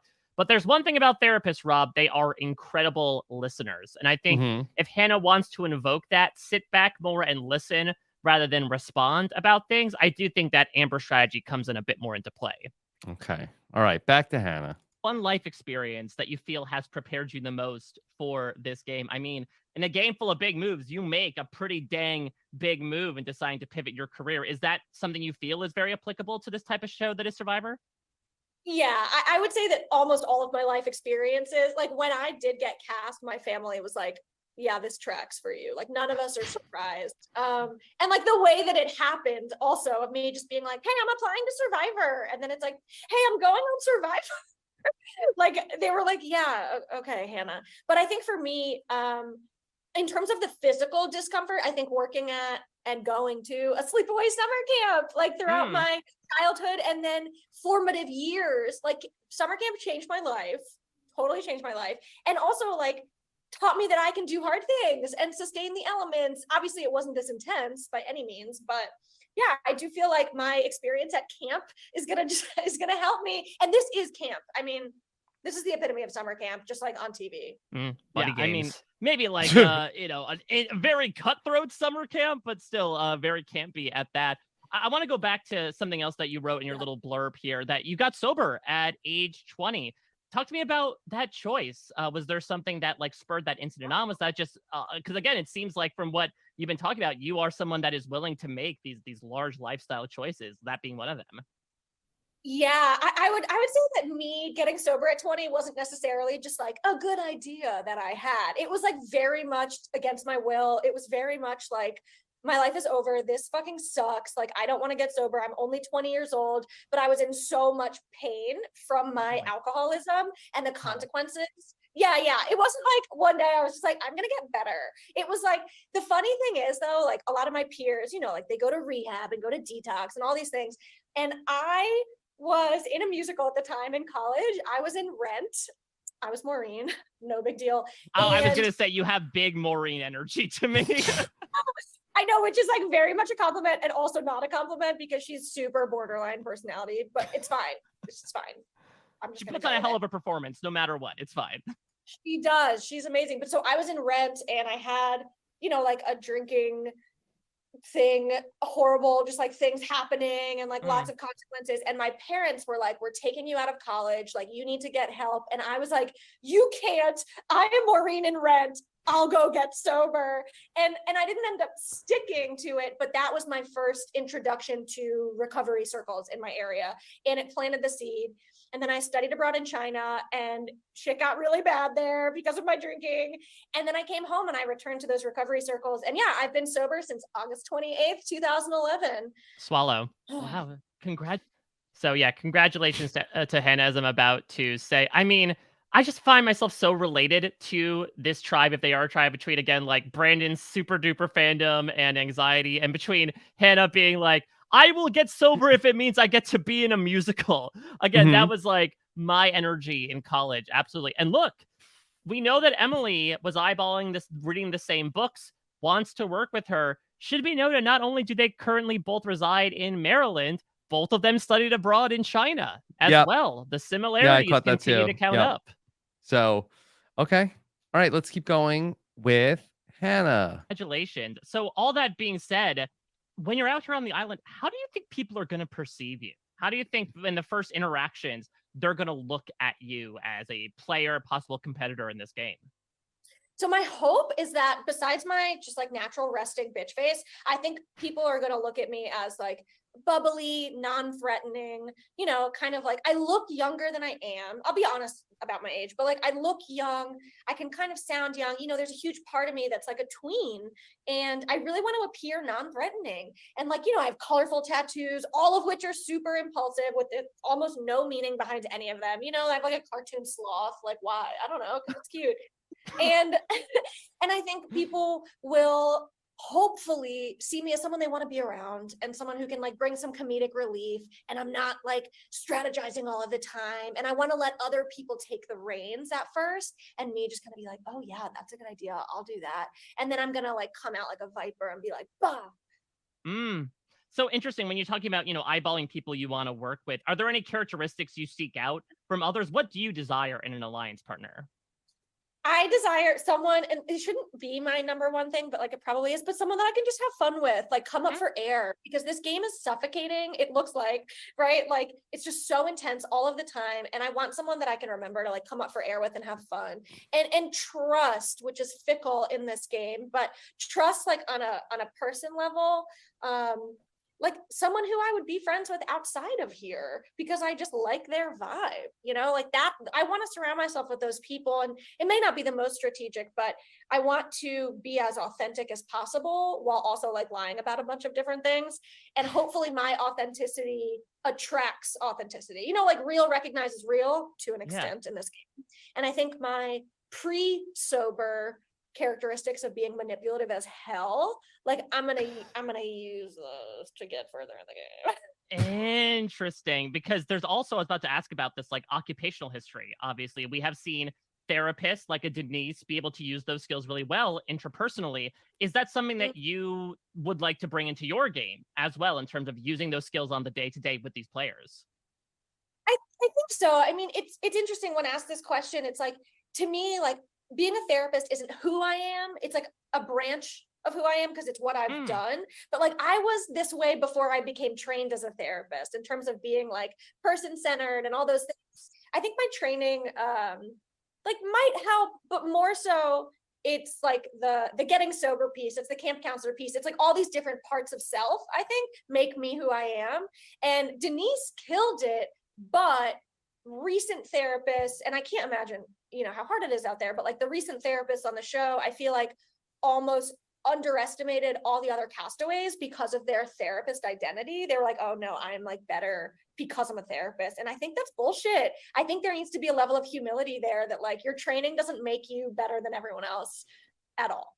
Swallow. So when you're walking around, yeah, I mean, listen, as much as the producers love the as a blank type of confessionals, yeah. I appreciate the refreshing aspect of someone like Hannah coming in and saying, yeah, I'm a therapist, but I'm a therapist. And that there are certainly I'm occupational not things. the therapist. Exactly. Because I think not only would that, bring a lot onto her, which she didn't want to do in the first place, but this idea of, okay, I am a therapist, but that's one part of me. And truly showing her whole self in that perspective, I think allows her to orient her worldview outside of like, well, I'm imagining I'm on the job, and so I'm going to utilize these soft skills. I do think that literal worldliness, to the point of studying abroad in China, really helps your POV. Obviously, that helps you get onto the show if you have a unique, interesting job and a way of couching things.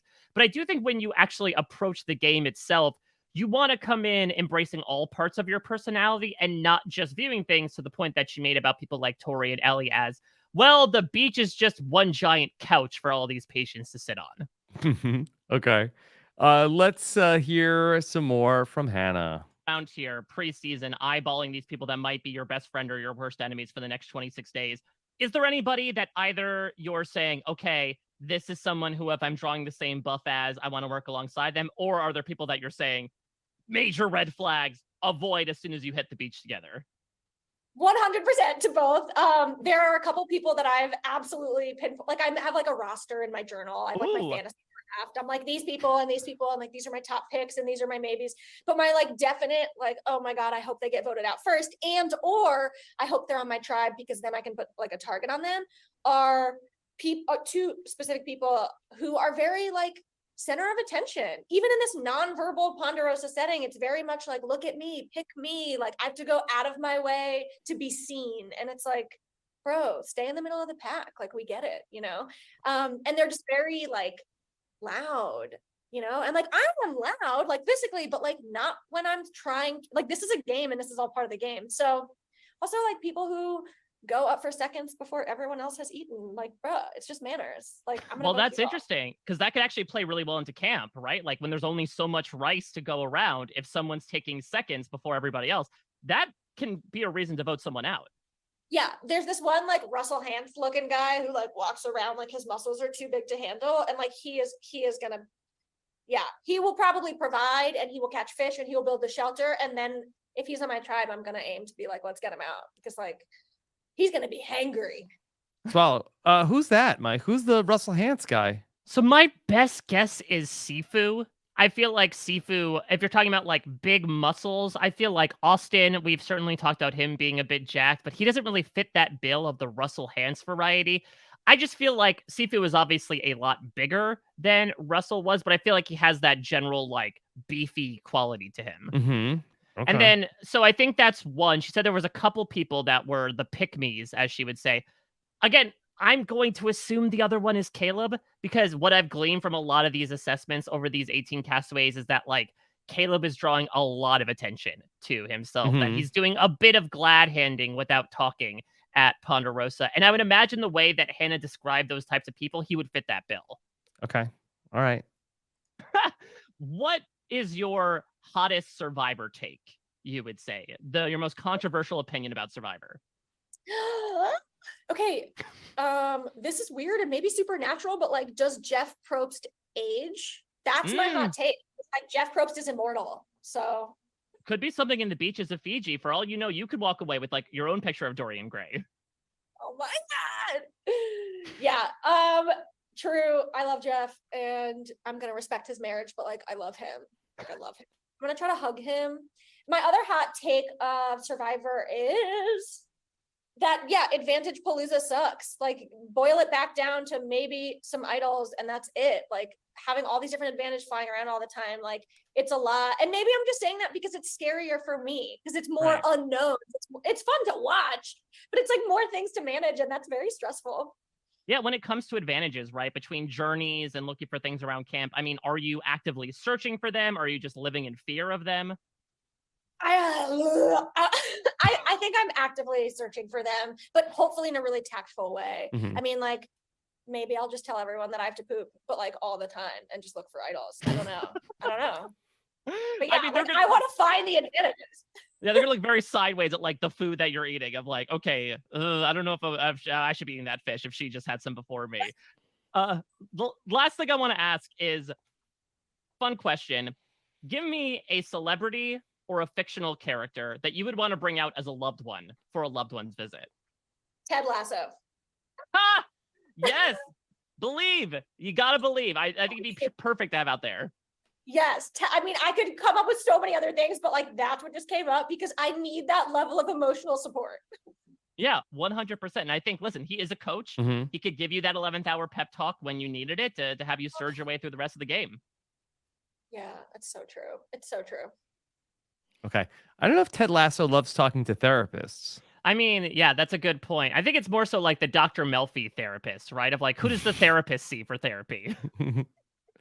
Okay. All right. So I think Hannah is going to be a fun personality for sure. Yeah, I think it's interesting to sort of see not two sides of her, but I think we saw a lot of her personality in the interview where I think she was very blunt and honest in the first part of it. But I think you saw towards the end, she was starting to make almost like Carolyn-esque odd guttural noises in responses to a lot of things. So the point that she made about like being seen as a comedic relief, I saw that towards the end where she can kind of be the goofball around camp.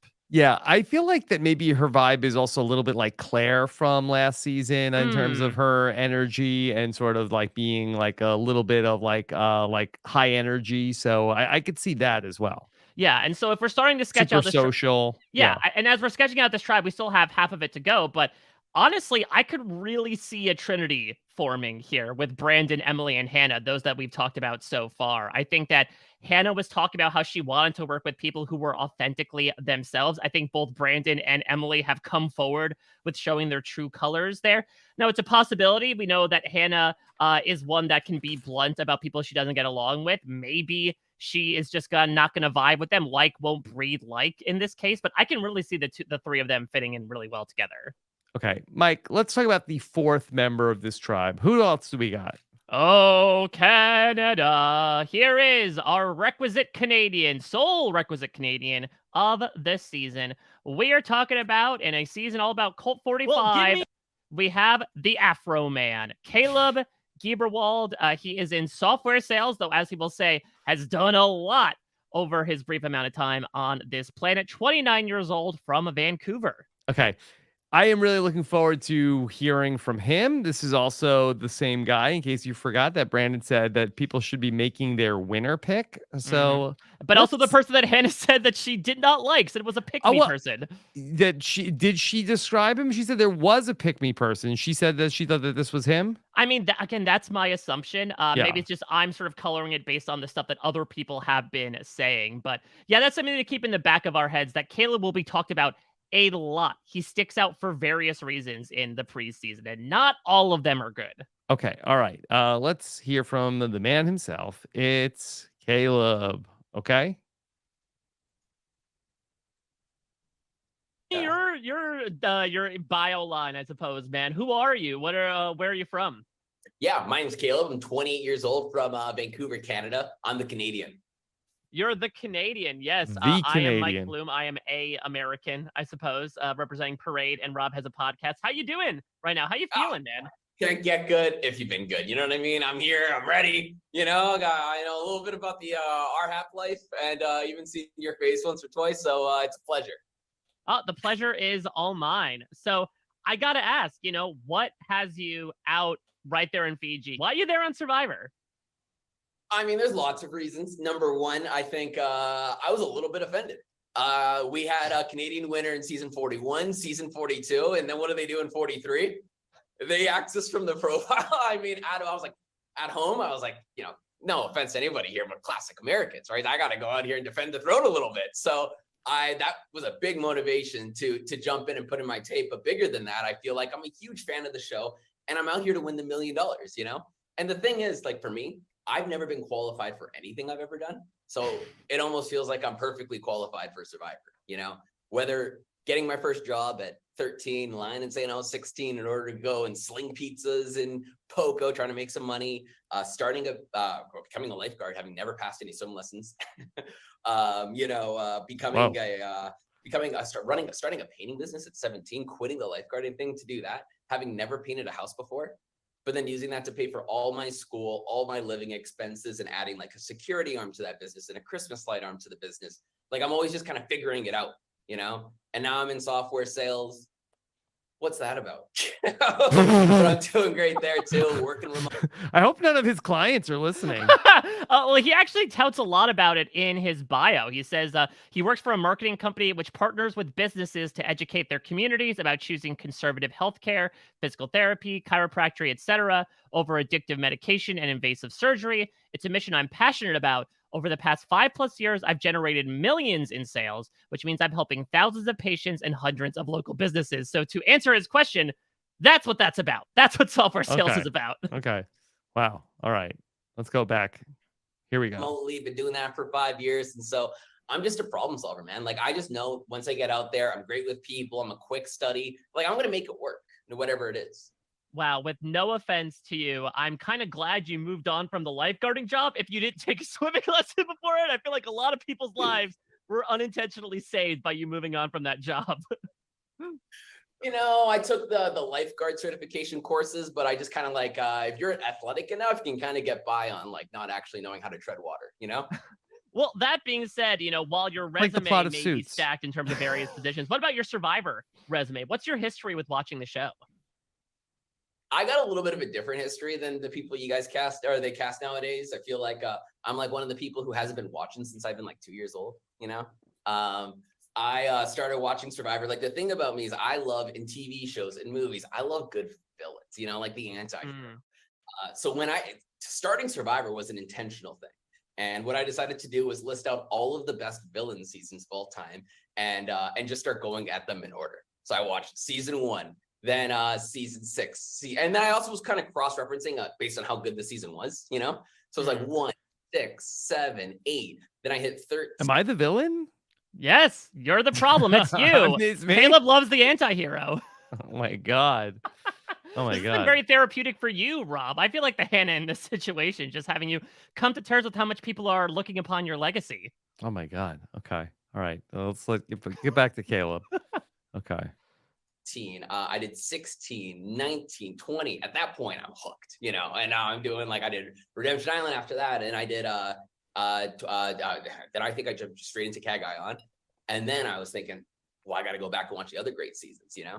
So then I did Run. And then I just kind of went and filled in all the blanks. So like I'm kind of this person who loves like the thrill of the game, who loves the TV show of the game, and the people who know how to, you know, take the moment and make a great story out of it. And I'm not talking about like the story that you compare it to your life, like a story like, you know, you tell your kids about because it was so epic. That's what I love.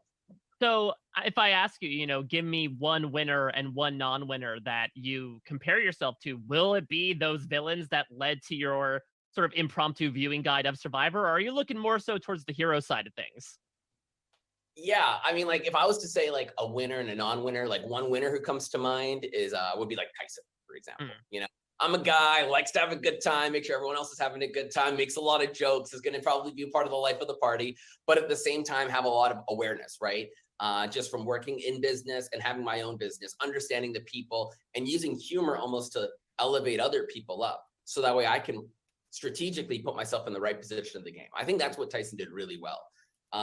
Winner, you can also call him the loser, you know, and the same thing with the other guy I'd say is like probably like a Jeremy, right? Like both winners, both losers. You play this game long enough, you know, you're going to go both ways. The reason I would say Jeremy as a loser is because, you know, he played an unreal game at Winners at War, in my opinion, and even in San Juan del Sur the first time. But the thing about him is like he's so charismatic that he's just always going to be targeted, right? I think I can empathize with that a little bit and have to align other people around me in order to not be the obvious threat in the group. That's, I think, how I relate to that game as well.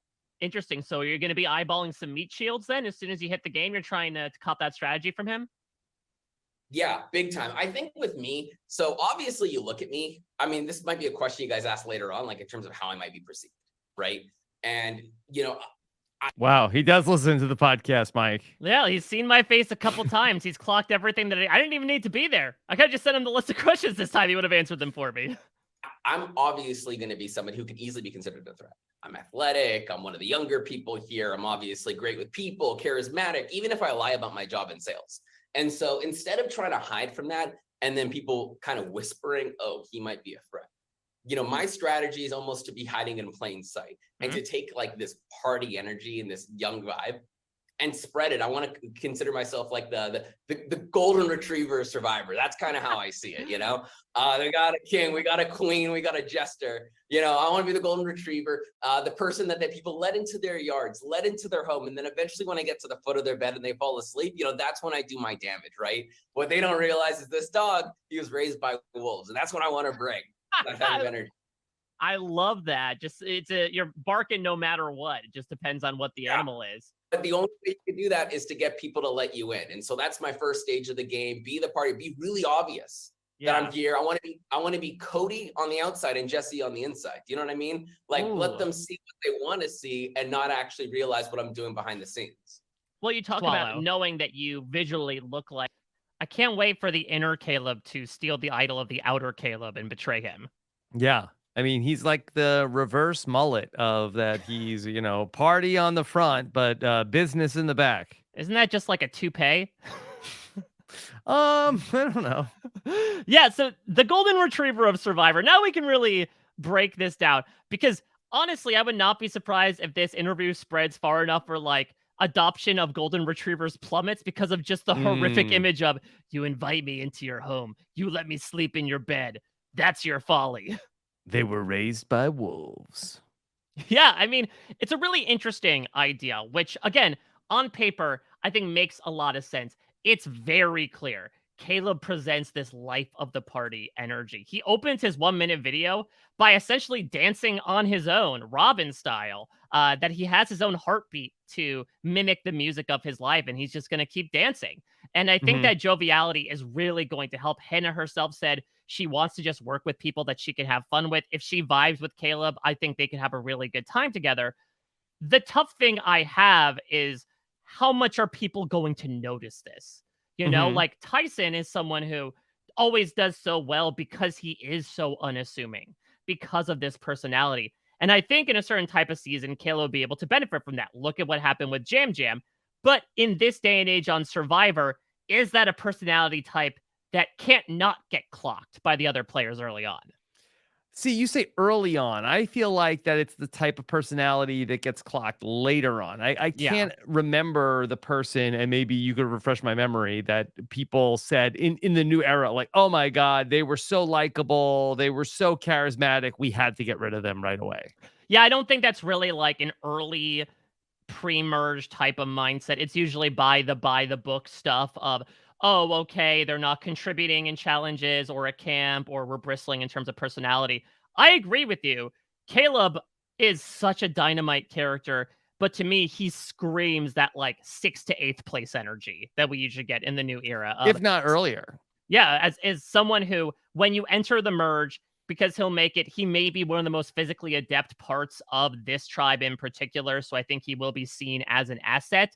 But then, once all eyes are on him, as they are in this pre-merge aspect, I don't know how far they're going to let him go. He just seems way too dangerous. Yeah. So I feel like he's safe at first, and then the danger for him is like the middle of the game. And so yeah, we'll the only exception would be, we'll get into like the boat conundrum, but if he puts himself too far out there by being like, give me this idol, give me this advantage. If he's too hungry for that type of stuff, which kind of bristles against, again, this idea of, no, I'm just the kid here to have fun, that might get some people onto him earlier than suspected. Okay. All right. Back to Kaleb. Like a threat. I mean, talk to me about your preparation for this. Were you getting in shape? Are you getting your mind in shape as well? What did the process look like in the months leading up to this? Yeah, great question. I mean, what was the preparation? I mean, I quit weightlifting probably 5 months ago, and jumped into CrossFit, which is also still weightlifting and working out, but it's a very different type of working out, right? Like you're not like putting on muscle and getting cut. I was eating a lot of carbs. Like I was really trying to put on some fat. Like not only to survive, but also to be able to kind of diminish that threat level again. Did some yoga, rewatched a bunch of seasons, listened to a bunch of winner interviews, actually on Rob Has a Podcast, just to get in the mind of a winner, you know? In my life, just like with the businesses I run or what I do right now in sales, the best thing that you can do is like a smart man learns from his own mistakes. A wise man learns from someone else's, right? Is to take learnings from the people who have won the game, because you put all those little pieces together in here, you know, I'm sure it's gonna be a good show. Yeah, so going back to when you gave that like illustrious resume about your jobs at the beginning of all this, I mean, listen, it's very easy to compare to something like a 26-day game, right? Where now we know the concept is to be that shark, always keep moving. You called yourself a problem solver. How much is that going to apply to the various amounts of problems you're going to have out on the island? Do you think you're going to be able to do this sort of apples to apples approach? It's a great question. I think with me, when I say problem solving, I guess, you know, I'm always kind of coming up with ways to be able to get the job done. But the thing about me is that the conventional wisdom might be like, hey, be a little bit quieter. Hey, you know, don't be so, you know, fun, or like try and become everyone's best friend. Like that doesn't work here. And I never really listen to the wisdom, and I always try and bring myself. And I think by doing that and trying to solve these problems, it's a really potent cocktail, because even if I'm not trying to, for example, run $1 million business, I'm going to try and have so much fun, make so many stories and memories out of this that it's going to connect with a lot of people in a way that just running the best business might not. Yeah, one time when I was running my business, right? I started like a local a running program at a local high school, like a running club. So if I could have kids run and hang door hangers for free marketing. Or another time I like photoshopped a photo of myself, and I made it a second person with me in the same photo, and I'll show it to homeowners, introduce them to my twin brother, Jamal. And I would tell them like, twin you twist. pretended you had a twin brother? Yeah. And that way I'll be like, he works for me. He's like my production guy. And that way, whenever I'd be like dropping off ladders at 2 a.m., they'd be like, you know, Kaleb, were you at my house last night? I saw you like roaming around. I was like, Jamal, you know, I'm sorry, you know, you try and give your family opportunities. You know? And this is what comes. Like, I'm always just trying to like find like, you know, the edge of, you know, obviously what's okay. Like, I'm not trying to hurt anybody, right? But what's also going to be a really fun story in a time. And I think that not only translated really well in the business, because I think a lot of people laughed and they thought that was hilarious in hindsight. But then also even hopefully what I bring to Survivor, you know? You are Swallow. like a modern day Tom Sawyer, man. That is. Yeah, right I agree, Pass PG. Mike. Definitely a modern day Tom Sawyer. Painting the fences. Like, can we just break this down? This is wild. This is wild. This is something you see on sitcoms. This is a George Glass style. Let me fabricate a completely other person that does not exist to be the fall guy for every time I screw up at my job. Yeah, I mean, it's really interesting. I mean, that it would be like a great twist for a Survivor season if they would do this. I mean, what I will say is he just gave his brother the name Jamal. I do feel like if you put Kaleb and Jamal next to each other from IOI, like they kind of have a similar face. So obviously not a twin twist, but if they were cast on the same season together, maybe people would make the same Suri and Jared Fields assumption about them. Could be. For sure. I just also love the idea that he's not bringing in like some random person, you know, from like a stock photo. He just literally copied and pasted himself so that they were just like a clone of him that he could blame stuff on if he got to the site where he was painting houses late. Yeah. It's not a bad idea. Probably could have started done that with the podcast of like, way back when, say like, okay, sometimes it's going to be me. Sometimes it's going to be my brother. Yeah, I mean, listen, I think it's like, oh, you didn't like that one? Okay, that wasn't me. I'm gonna talk to Bob. Yeah, I mean, arguably, could Natalie and Nadia have done that, where Natalie gets voted off first in Winners at War, doesn't make it to the end? It's like, well, Nadia was actually playing, so sorry, she was the one that screwed it up. She was voted out first twice. She's the new Francesca. Yeah. Like a modern day Tom Sawyer, man. That is delightful. Recruiting kids to hang signs for you. That is incredible business acumen. Let me ask about you trying to find, I guess, your like a Survivor version of a Jamal out there in the form of like alliance partners. Let's talk about that idea. What characteristics are you seeking in someone that you would hope to be a ride or die, to be a number one? The most important things, I think, number one is somebody who has a good control over their emotions. Like, things are going to get tough, right? You're probably going to have your own name thrown out. And somebody who can manage that without kind of blowing their lid, stay cool, as James might say from a couple seasons ago. That's the number one important thing for me, because I just know, like, we need to be able to play under pressure, and if we can't do that, that's going to be a problem. And the second thing I would say would be somebody who can also get along with a lot of other people and drive information. So I'm not the only person who's going to be out there foraging. Survivor is a game where everyone's at an information deficit, right? And you're trying to put the picture together from everybody else. And so if I'm the only person who's gathering information, that's not going to be as valuable to me in an alliance partner, right? So I'm looking for somebody who can also bring that into the game as well, while the final piece being obviously somebody who I can position as a threat, so that way I can continue to, kind of invoke some of the meat shield things that we know that work. So as you're walking around right now, waiting for the game to start, I mean, I would imagine you're already sizing up these people that might be your best friend, might be your worst enemy. Are there particular people that you have in mind for either, like, if they draw the same buff as me, fantastic, we're good as gold, or huge red flag with this person, I do not want to, get even near them, I'm putting their name down immediately in the voting booth? So first of all, I'm pretty sure I know how the guy tribes are already going to go. So, just so I have it on the record here, right? Number one, there's going to be 3 young guys, I think, that are going to be part of the tribe. I think that's supposed to be me. I think we got, the guy who looks like he just walked out of, a gorilla out of the Colombian jungles, or something like that, right out of the octagon. I've been calling him Beefcake this whole time. And then the second year, every season's got to have a little beefcake, And then the second person I have is Johnny Tsunami. I've been calling him like the surfer version of Frosty, if you watch Survivor China. Yeah. And so I think us 3 are supposed to be the guys. I'm yellow. If I think the big guy is red and the surfer is blue. That's how I think we start. Now I'm looking at who are the smart people on the tribe, right? I'm looking at Mike. Is he right?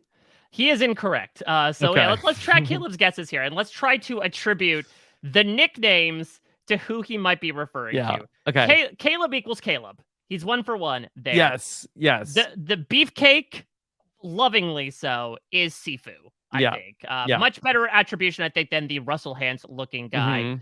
Johnny Tsunami has to be Austin. Austin, that one's the easy one. The millennial in me loves that nickname. And no, again, if we're looking at what might be seen in the marketing, Beefcake and Johnny Tsunami are both on the same tribe. So already we are, I guess, 2 for 3 in that way, or 1 for 3.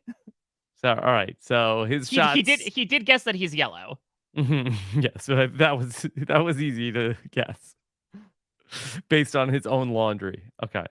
At Lanky Blanky, the really long white guy there, and Young Blood, the kid who looks like he might still be in high school. I'm not sure, right? So I'm looking at those 2 as kind of the smartest people. No one else is jumping out as being super smart from the guys. And so I'm thinking, okay, I'm a pretty smart guy. Maybe put myself in that category of a smart person. I think that Lanky Blanky's on the red tribe. I think Young Blood is on the blue tribe. If we have Lanky Blanky and Beefcake on red, I think that we're going to have to put the weakest person here, who I've been calling Hotter Geo, on that red tribe. Okay, so now this is where things start to fall apart. Why is Geo have to catch a stray here from Kaleb? Geo's like the whole minding his own business, like, hey. Yeah, of all people, like, with no offense to Geo, like, I'm just gonna throw a shot at Geo, the 5th boot from Survivor 43. Yeah, Hotter Geo. Hotter. He is a villain. Yeah, exactly. Okay, so we have Lanky Blanky. Poor That's Drew. Drew's Lanky Blanky. Drew has been nicknamed Dweeb City and Lanky Blanky so far.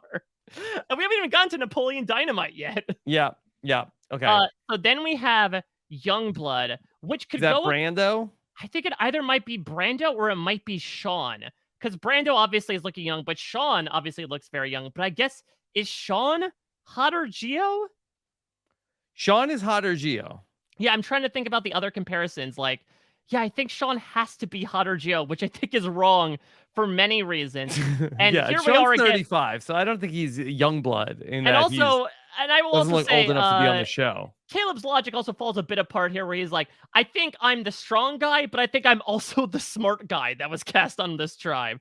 And so he will find out soon that Hotter Geo is not on the red tribe. Hotter Geo is on his own tribe. Lanky Blanky is indeed on the red tribe alongside Beefcake. Okay. I mean, Kaleb, by his own admission, is a lot of times like vibes only. I'll figure it out as we go. Yeah, he's the one who firsthand said, I've never been really authorized to do anything in my life. And I guess that includes trying to do the casting producer's job here. But let me just say, I adore this. I adore this so much. Yeah. Let's hear the rest of the nicknames. And then Blue Tribe, I feel like, and this is just, maybe like spreading out the love a little bit. If we have, Meat Shield on one tribe, myself on this tribe, I think Unk, our friend revisiting from, last season is going to be on that Blue Tribe, which would leave me with Wayne's World. And then hopefully is Wayne's World Brandon? Yeah, he's gotta be, right? Like, that's the closest thing we've ever Party gotten on, Brandon. Yeah, exactly. And I think he does have the anxiety of Garth. Who knows? He might have gotten his girlfriend by doing a foxy lady dance in the diner. Okay. All right. And Bruce is Unk. Bruce is Unk, which he'll be very happy about considering our interview that's coming up with him. I would call it like my husband, hopefully my island husband out here, following Jesse and Dwight. So that is how I think the tribes are going to lay out. So I've been sending lots of vibes to those two guys, getting myself ready. If there's somebody who I'm worried about, it's the flower child. You know what I'm talking about. Yeah, the one with like the earrings and everything else. And here's the thing. I'm from Vancouver, Canada. We're on the West Coast. We have all sorts of spiritualities, from Wicks to witches to, all the other white hippies that you could find, right? I know I have friends exactly like her. So I know like she's going to be like the backpacking, wearing the Birkenstocks, probably from Colorado in the US. You know what I mean? Like I know who she nailed it. Yeah, so this is obviously who he's referring to is Kendra, who is from Steamboat Springs, Colorado. Okay. Is without having met her yet. And I think that the danger with that is that I could be a person who epitomizes some of the things she morally is against. Things like consumerism, things like, being like a partier and like, if we're not doing it for the right reasons all the time, So I think I'm very wary of her. I think she's also seems very independent and somebody who might try and drum the women together for a women's alliance of some kind, considering kind of what's happened the last few seasons with women on these 3 tribe seasons. So she is the person who I'm most cautious of and the person I'm hoping will not be on my tribe, looking across the field. Swallow. So let's say I'll put you. All right. Good news, Kaleb. That's one of your accurate predictions. Yep. She is not on her tribe. What a wild assumption to make, though, that the mere appearance of me and what I represent is going to make you want to vote me out. I mean, listen, people certainly have axes to grind in the way that they vote, and outside preferences and biases get brought into the game. But I love Kaleb so much. Just like, no matter how correct or incorrect he is about all this stuff, just the audacity for him to come forward and make these statements is what we want in these interviews. Yeah, I agree with Kaleb. I think that Kendra may be in trouble, but I think that Kendra is going to like Kaleb. I don't think that he's going to necessarily present as somebody that she's going to be like, railing against. It's tough because Kendra's going to talk about this in my interview with her. Like, she presents kind of that like intense energy when really when you get to know her, she is so warm, she is so personable. And so this might be a bit of a mismatch between the first impression and the actual personality, where maybe on the onset you're like, yeah, you're already eyeballing me as like a steak dinner, when really it's someone that she wants to sit down with and eat alongside. Okay. All right. Let's go back to Kaleb here for the last part of his interview. In a scenario, boat arrives at your camp, you're on your tribe, whether or not it's your correct assessment as to, who you're standing alongside. Guy comes out and says, pick one person to go on a journey. Now, you being, Mr. Villain here, are you taking that position? Are you trying to hand it off to somebody else? Because we've seen how positive and negative those journeys can be. What would be your strategy to that type of scenario? It depends when, right? So in the early merge, I think it's better to hand off that responsibility. You'd rather, in my manifesto, due to be published never, because I'm never going to publish my manifesto, it says one of the rules is make allies, then advantages. Find allies, then advantages, right? And so to me, I'd rather spend more quality time at the camp with the team. But once the tribe harmony has been more established, maybe we're more deeper into the pre-merge, then I'm definitely going to be somebody who, if I can, try and go. If the other tribe is getting to pick 2 people to go with them for, I'm making eye contact the whole time, because I definitely want to go. I want to play the game. I want the advantages. I want to, play hard. But I also know that, an idol with no friends is not as powerful as you may hope it would be, It's a one day pass. It's not a 1 season pass. And so that's how I look at it. Absolutely. Last thing I got to ask, you've been around these RHAP interviews, so you might know how I'm going to finish. If you could bring a celebrity or a fictional character out as your loved ones visit, who would it be and why? So to me, in my life, if you're having a great time, other people want to come and hang out with you. And in this game, all I want to do is drive allies to me. So I want somebody who can shoot the shit with. Like someone I can shoot the shit with out of nothing, So I'm thinking maybe a comedian of some kind. I'm thinking like a Dave Chappelle or like a Bill Burr, someone who doesn't take themselves that seriously. You know what I mean? Kind of remark on what's going on here, probably give a lot of material. And like us having such a good time, I feel like we're going to bring more people in, which is only going to help my game. Well, listen, I had a great time. For what it's worth talking with you today, I can only imagine what we are about to experience, both in you immediately in the next 26 days and what we're going to experience months from now. I am so pumped for you, man. Considering the schemes you came up with back in Vancouver, I don't know what you brought in your bag of tricks in Fiji, but I'm pumped to find out what's inside of it. I appreciate it. Yeah, I'm not calling it the bag of tricks this season. I'm calling it the tickle trunk. But there's going to be a few Oh things no, in there. not We'll see the how it tickle comes trunk. out, all right? I've heard him, Mr. Dress Up. I got the reference, even as this uninformed American. Well, I appreciate you talking with me, Kaleb. All the best, and best of luck with everything with the rest of your preparation. And I'm looking forward to seeing what happens next with you, man. Thanks so much again. Always a pleasure, brother. Talk Okay. soon. All right, take care, man. Have a good one. All right, Mike, was that an epic callback or that was an independent reference to the tickle trunk? I mean, Mr. Dress Up is, I think, very popularly regarded in Canada. I don't know if it's necessarily a callback to that one time that Jenny Autumn mentioned it on a Big Brother Canada think tank podcast. And But that you were on. I was on it. I don't know. He said he's seen my face a couple of times. If Big Brother Canada think tank 2019 was if one of them. If Brandon said it, I would think that maybe it was a callback. Who knows with Kaleb? Look, this is a man of mystery. God, I adore him. Again, I think that people like to come in claiming a big game, and we have certainly seen people say, like, Deshaun, for instance, like, oh, just you wait. I'm going to be devious D-Rad in the confessionals. This is somebody who I think legitimately could be devious. Someone who is trying to embody the most villainous aspects of what he loves about Survivor. It's the thing that got him into the show in the first place. So I think he is going to be a man of his word in that way and truly cause so much havoc and mischief over the course of this season. That makes me so, so happy. Now, as we mentioned before, I think it's going to be a tougher road for him to get to the end than maybe he might realize. I think he has a lot going for him early on. Very personable, very charming, good in challenges, which is going to make him an asset early on. Has this strategy of make allies first, then advantages, which I think is so, so key in a small game like Survivor. I just wonder, when is that worm going to turn? When is it going to get to that point where everyone's like, yeah, Kaleb's great. Yeah, Kaleb's too great. I think we got to get rid of him. Yeah. All right, Mike, let's talk about Sabaya. Yes, Sabaya, not Saboga, though she may be wearing a similar tribe color. Sabaya is 28 years old, currently resides in your neck of the woods in North Carolina, originally from Locust Grove, Georgia, and she is a truck driver. She's been doing it for 2 years since she got out of the Marine Corps, and we know that Marine winners in Survivor are few but proud, and we'll see if she can add on to that. Okay, all right, let's see what Sabaya has to say.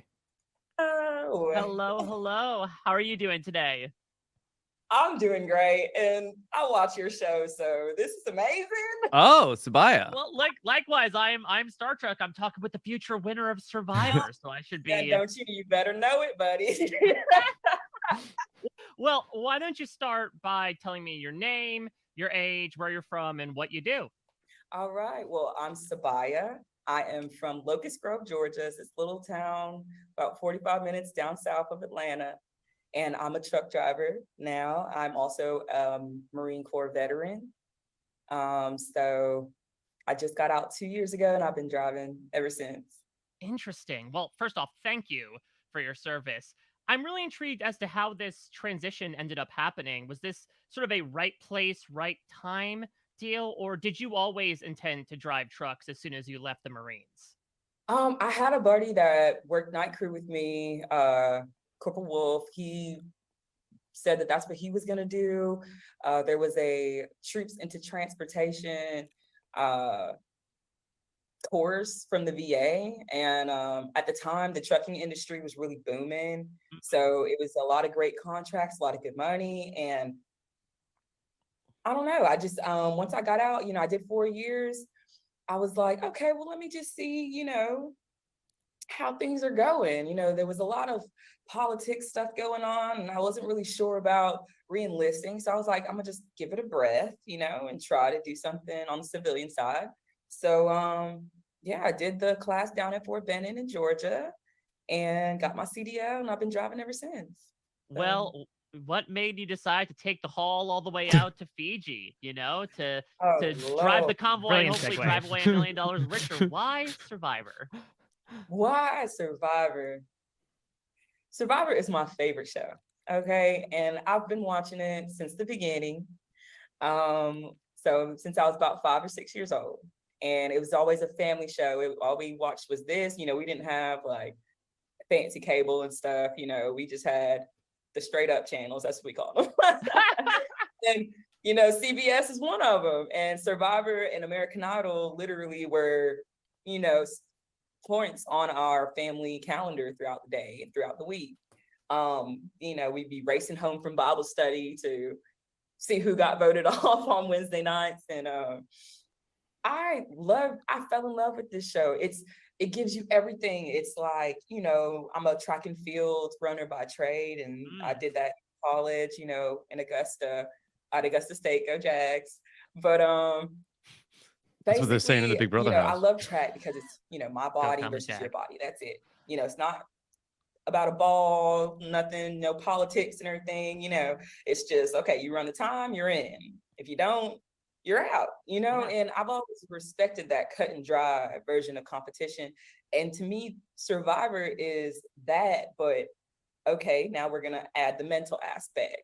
Now we're going to add the emotional aspect. Now we're going to put you in a place where you literally are, hanging in the wind, to the fact, there's no cut and dry way to the end.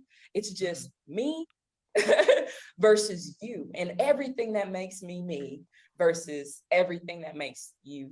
And I love that. So I'm here. Swallow. I'm That's an amazing way. Yeah, so let's talk about this because yes, Sabaya is a track athlete, which I think is going to come into play when it comes to the endurance aspects. Certainly, listen, it's not always completely worked out in the case of Crystal Cox back when Brandon saw her in his first Survivor season. Yeah. But what I do find interesting is that she couches this idea of like what she likes most about competition is not necessarily like a teamwork environment or the politics of it all, but more so like I can rely on myself and only myself. And I think that's just an interesting aspect to bring into the game of Survivor, especially considering early on, and even from an alliance perspective, it is a lot about teamwork and internal politics. Yeah, she wants to see how much she can test herself and see what she can handle. So I think that is something that the show really wants to explore here in the new era. Yeah, and I think that also probably comes from the militaristic mindset as well. Again, it's interesting that she is priding so much individuality, considering that, again, I feel like the forces are all about building you as part of a unit, as part of a troop. And so that's not to say that, like, she's going to be a lone wolf or a lone golden retriever and, like, separate herself from the rest of the team. I think that she is someone who actually may be seen as, like, an outright leader on her tribe because she has that experience in, like, being able to get a group unified together, one voice. Okay, all right, let's go back to Sabaya. Way to describe just like the general like base human competitive element that Survivor is, and why we're all out here not only watching the show but sometimes participating in it. It's so well put. So looking back on all the years and seasons of Survivor history, give me one winner and one non-winner that you identify with the most, personally, strategically, whatever you want to use. Hmm. Okay. Non-winner first. Okay. I've been shouting her out since I got here, but I gotta go with my girl Saree. I Mhm. Might love be a Big Brother Saree. winner. Saree Fields, I feel like it's just this certain like endearment, like big sister, mother element and quality that she brings that is like you just fall in love. And everybody that has been in an alliance with her getting towards the end, it almost becomes like her, Achilles heel in a sense. And I see that in myself. I see that could be something that could kind of end up rubbing me a little bit wrong down the road. But I mean, how do you turn down the Southern charm? I don't know. We'll find out. I guess got to turn up the marine knobs a little bit. But I really relate to that, just genuinely coming across as a people person. And if you can't tell her you can't say that she's like a challenge beast. You can't say that she's even, she orchestrated the whole Eric thing, him giving up his necklace. So you could say that she's a strategic threat in that regard. She's always thinking, but she plays like Saree. There's a whole bunch of people that come out here and they try to play, like Boston Rob, or they try to play like Tyson or whoever. It's very easy to kind of see the avatar that they follow. And she's one of those people that I don't know if there's ever been another one to get as far as she has with the kind of cards. It's kind of like Sandra. I mean, I don't feel like there's ever been another Sandra, even though it's kind of remarkable the stuff she's able to do. It's like, well, lightning struck twice for her, and it doesn't really matter. It's Sandra. She's a currency, out here.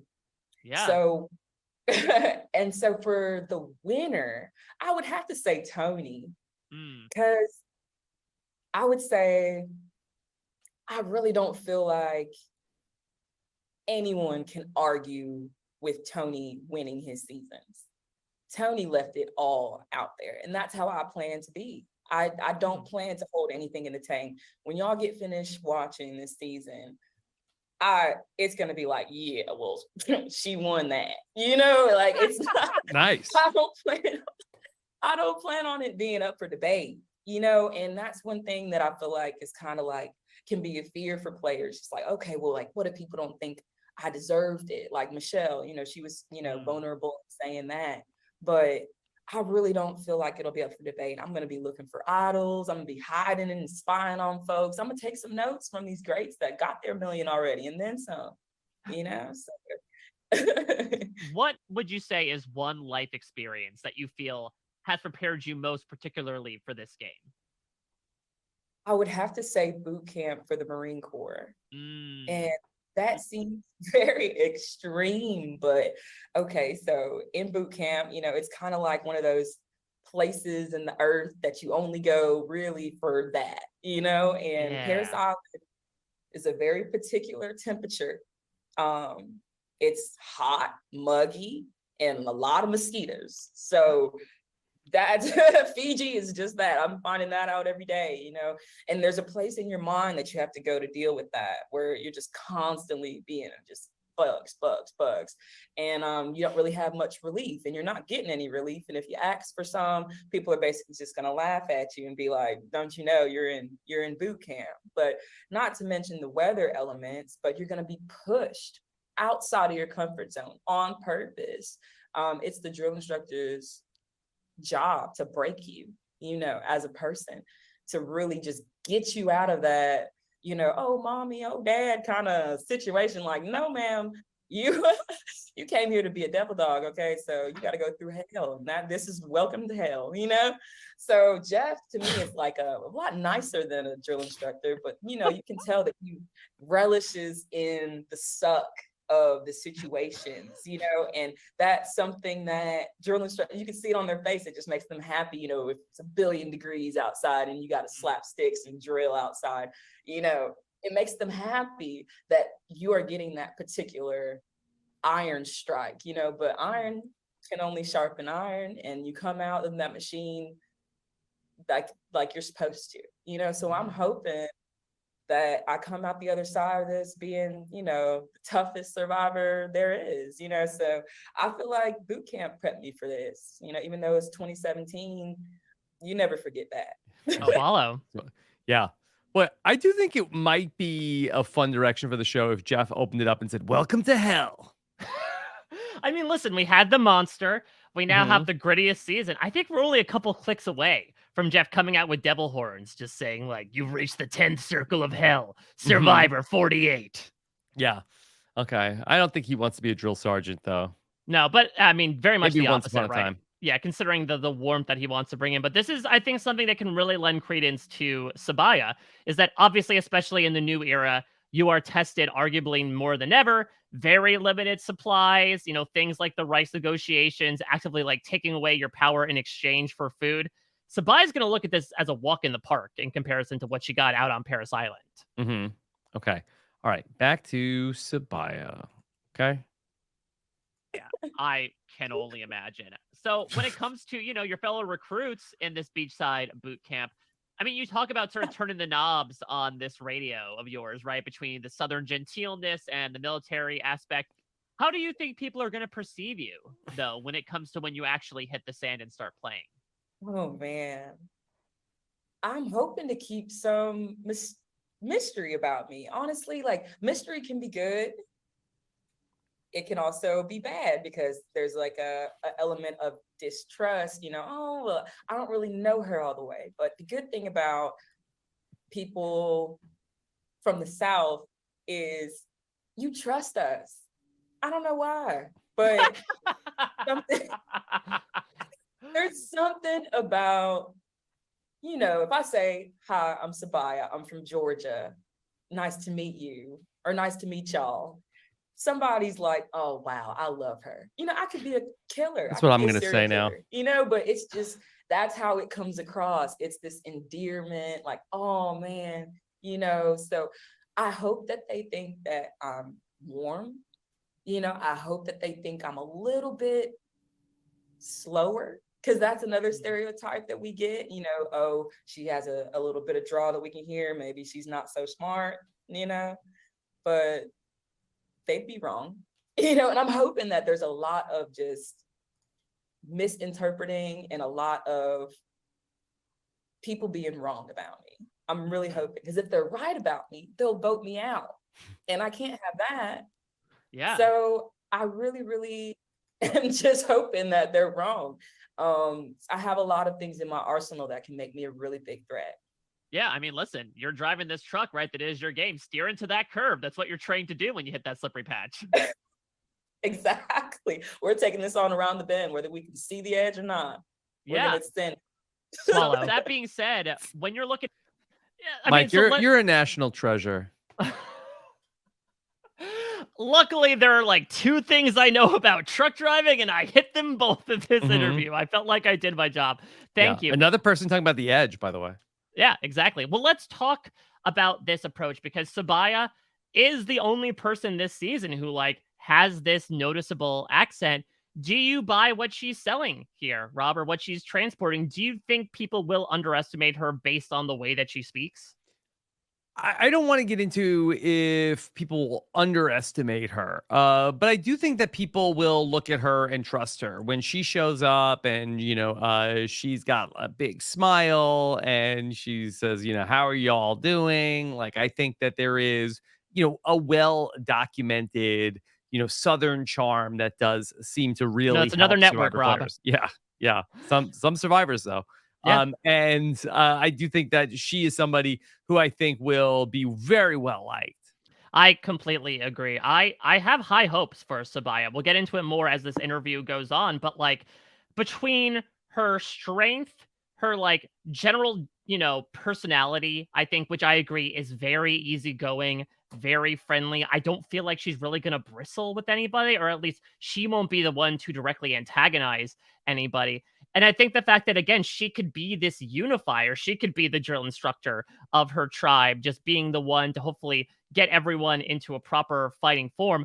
I really don't see her going in the pre-merge unless there is some sort of twist in the winds of fate and things change a bit. And then even in a merge endgame scenario, I think, again, we're going to keep bringing up someone like a Jam Jam or even like a Marianne. I think Sabaya could be someone that these people don't see coming. Okay, let's go back to Sabaya. Looking at other players, is there any like characteristics you're seeking out in an alliance partner and a number one? What are you looking for in those people?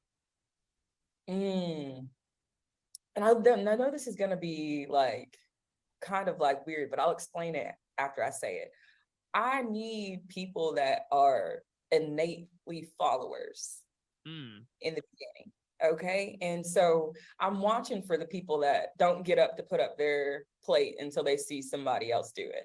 You know, I'm watching for people that don't, you know, really act until they see somebody else act. You know, the people that are trailblazers like me, you can't really have too many people like yourself on your team, because sooner or later, you know, somebody's going to be a little bit annoyed. And that's when heads start rolling. So I'm hoping that I can at least, you know, somehow meander my way into a leadership position kind of on accident, because I have natural beta mindset people, like people with beta mindsets. Should that not happen, I know I can turn my beta up. You know, I'm a woman, you know, I know how to scratch somebody's ego. It's not hard, you know. And plus being in the Marine Corps, oh God, you haven't seen, some egos can't even fit in the shop, you know. So it's just kind of like a two-step that you do with people that, you know, can't really see outside of themselves. And so I'm prepared for both, but I'm hoping that it's the former and not the latter. Okay, well, swallow. I'm Sabayan in, Mike. I'm telling you, yeah. Yeah. She's bringing that Sabeta energy. I think it's such a good perspective to have, that she is coming from what I would say is like an incredibly masculine environment in the Marines. And this idea of like, just because of who you are, almost having to like minimize yourself or perhaps be a bit supplicant to feed egos. I mean, when people are starved for both attention and food out there on the island, that's the perfect person to be. They're not looking at you. They're looking at this other person. This is Bait Blake, no? Oh my God.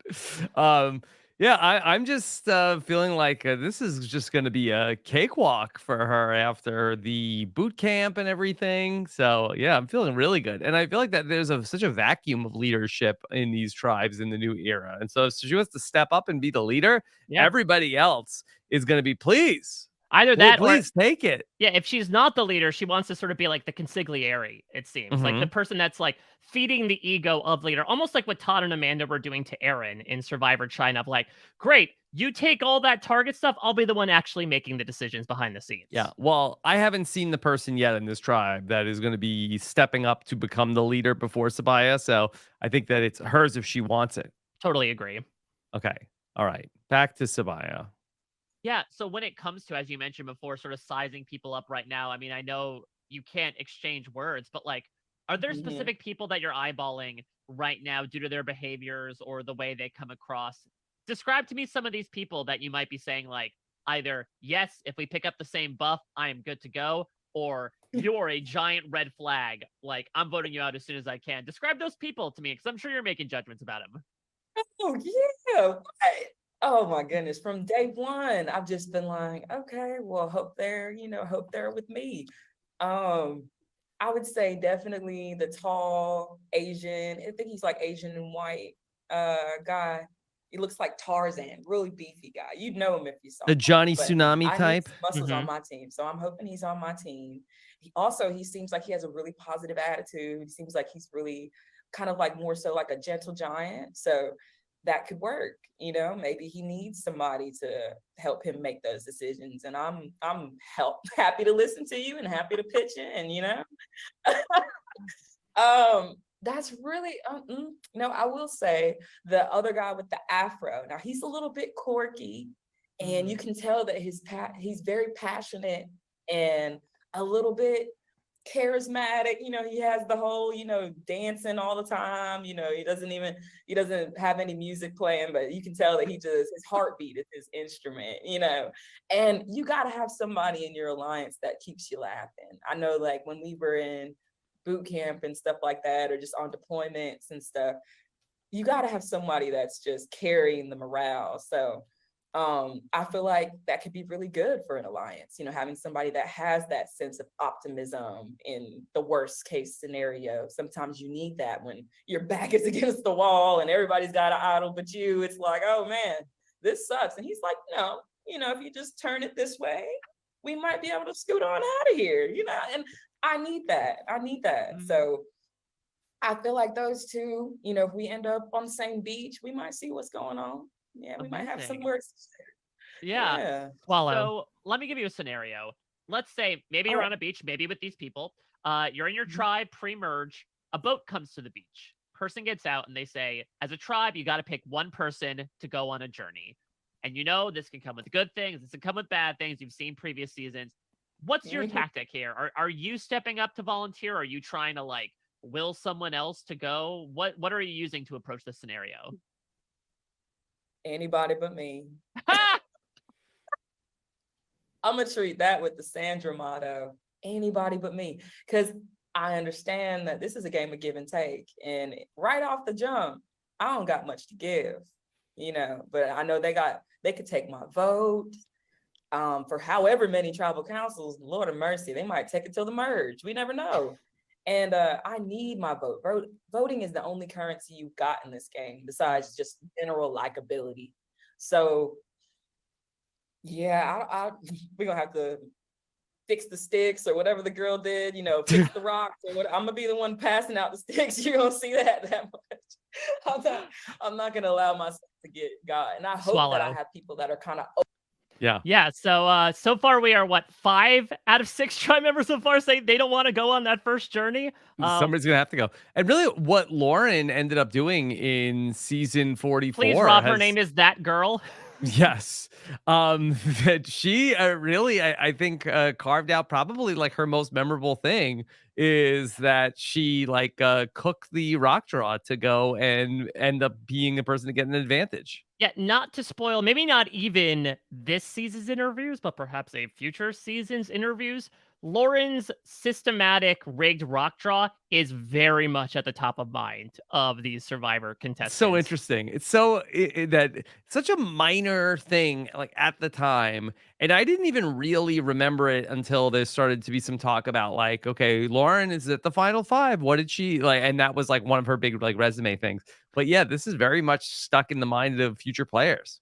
Yeah, we should also mention here, going back to again the first impression stuff, Sabaya, big fan of Kaleb. Yeah, so okay, that's good for him. If she said I don't like Kaleb, I would be worried about him. I completely agree, but no, she wants him. She wants that fun-loving aspect to him. So even if Hannah feels like he's a bit of a pick-me, if Sabaya is being perceived as arguably one of the most safe members of the tribe, and we don't know necessarily that's who she was talking about. That's true. I might be speaking out of turn here, but if Sabaya is perceived as the person who's the most safe on the tribe due to her various qualities, and essentially Kaleb's her come with guy, that's fantastic. Yeah, it's such a great shield for her. So yeah really, I'm liking everything from Sabaya. Okay. All right. Over ambitious and chomping at the bit to play right off the bat, because just because they had the clue or they were told where the idol was doesn't mean that they're the one that can find it. Russell Hantz found 3 idols in his season without any clues. Yeah. And did it again and again and again. So Tony, he was finding idols without clues. It's just, how much do you got in the tank? How much are you willing to give in that regard? Now, in that regard, if we're talking to just pure spirit and can do, I got way too much. Oh, but as far as my vote, that's not up for discussion. Not this early in the game. No, sir. Last, certainly not least, you get to pick a celebrity or a fictional character to bring out for a loved one. Well, who are you picking and why? Do they have to be alive? No, they can be whatever you want it to be. Whatever I want, because it's a hypothetical anyway, right? 100%. If I could bring out anybody, I would bring out Kobe Bryant. Rest in peace. I feel like this game was made for him too. If he was out here, he would be definitely with the best of them. Just that attitude of no matter if my ankle is rolled, my hand is broken, whatever's going on, I'm gonna win. And I need some of that. I need those types of talks, and that the level of strategy, his ball IQ, it changed the game. Like you're talking about the predecessor of Michael Jordan, like he carried the ship until, the LeBron era. So I feel like I need some of that Mamba mentality on this beach. And I'm a huge fan. I'm a huge Kobe fan, like that's actually for my audition. I wore a jacket that had, Kobe on it. It had number 8 Kobe when he was doing the dunk contest. But that's one of my favorite people to ever be a person. And it's just because no matter what he was doing, he was the most he could possibly be. And I feel like I'm like that. I'm wired that way, where I'm not trying to compete with anybody but who I was yesterday. So I would have to have Kobe out here, just sit kneecap to kneecap and be like, okay, well, what am I doing wrong? Because I know that you see something that I don't see. Yeah. And then we can talk about what I'm doing right. But I know he would pick it apart and be able to give me, a very good strategy going forward. So. Well, I hope you're ready to dunk on these people for the next 26 days, because I think, you got a lot of initiative in you. I mean, how to, for lack of a better term, keep on trucking through the worst of it. And I think, I love that. Yeah, but in a game that really, tests you for who you are, I just think the headspace you have to like approach it from both the physical, mental, and especially spiritual perspective is really inspiring to hear. And I can only imagine how it's going to actually play onto the beach and hopefully the days to come. Well, here's hoping that it plays out, and I'm sitting here at the end of it with $1 million in my pocket. Absolutely. Let's manifest it. Let's put it out in the world. This was so nice getting to meet you and talk with you. I wish you all the best, and the remaining time you have to just sit there and think it through before your feet hit the sand and you start running and never look back. But I'm so excited to see what your journey is going to be. Thank you so much. And I really don't even feel like it's crazy to say, but I don't even feel like this really hit me yet. I was talking to my dad before I left, and he said, when it's going to hit you, right? And I was like, when you think? And he said, when you're on the boats, like when they show them in the beginning on the boats and everybody's just kind of looking off into the distance. And, we're all just like really in depth. And then we step out and we're on the beach on those mats. Now it's going to be game day, game day mode. So I can't wait. And thank you so much for having me. Mike, tell me, am I misreading, or I feel like that you seemed very won over by Sabaya? I was won over by a lot of these people. I had a really good time talking with this cast. I don't know, maybe I was taking in some of the magic that she said she was going to bring. Maybe it is just the accent, but she just seems so... Yeah, I think she had you under the Sabaya spell by the end of that. Listen, I'll willingly fail that saving throw to be under that spell. I really enjoyed getting to talk with her. She just has such an affability about her. And I feel like that, coupled with the natural discipline that comes from her history in the Marines as well, I think is a really deadly combo, like a Mamba. Now we'll see. Will she be a Kobe, or will she wind up in a Kobayashi or a Tom Maru? Westman? Yeah. Perhaps. No-win scenario for Sabaya. Yeah. She was somebody that, admittedly, I didn't really see it yesterday. I just, from the picture in the bio, she was somebody like, okay, but no, I really was super impressed from hearing her talk about her game and what she's bringing to the table. So very excited to see her play now. All right, we got one more person to talk about. It's Sean. Okay. Yes. Sean Edwards. So originally a New Jersey resident, but residing out west in Provo, Utah. He is 35 years old, and he is an elementary school principal. Okay. All right.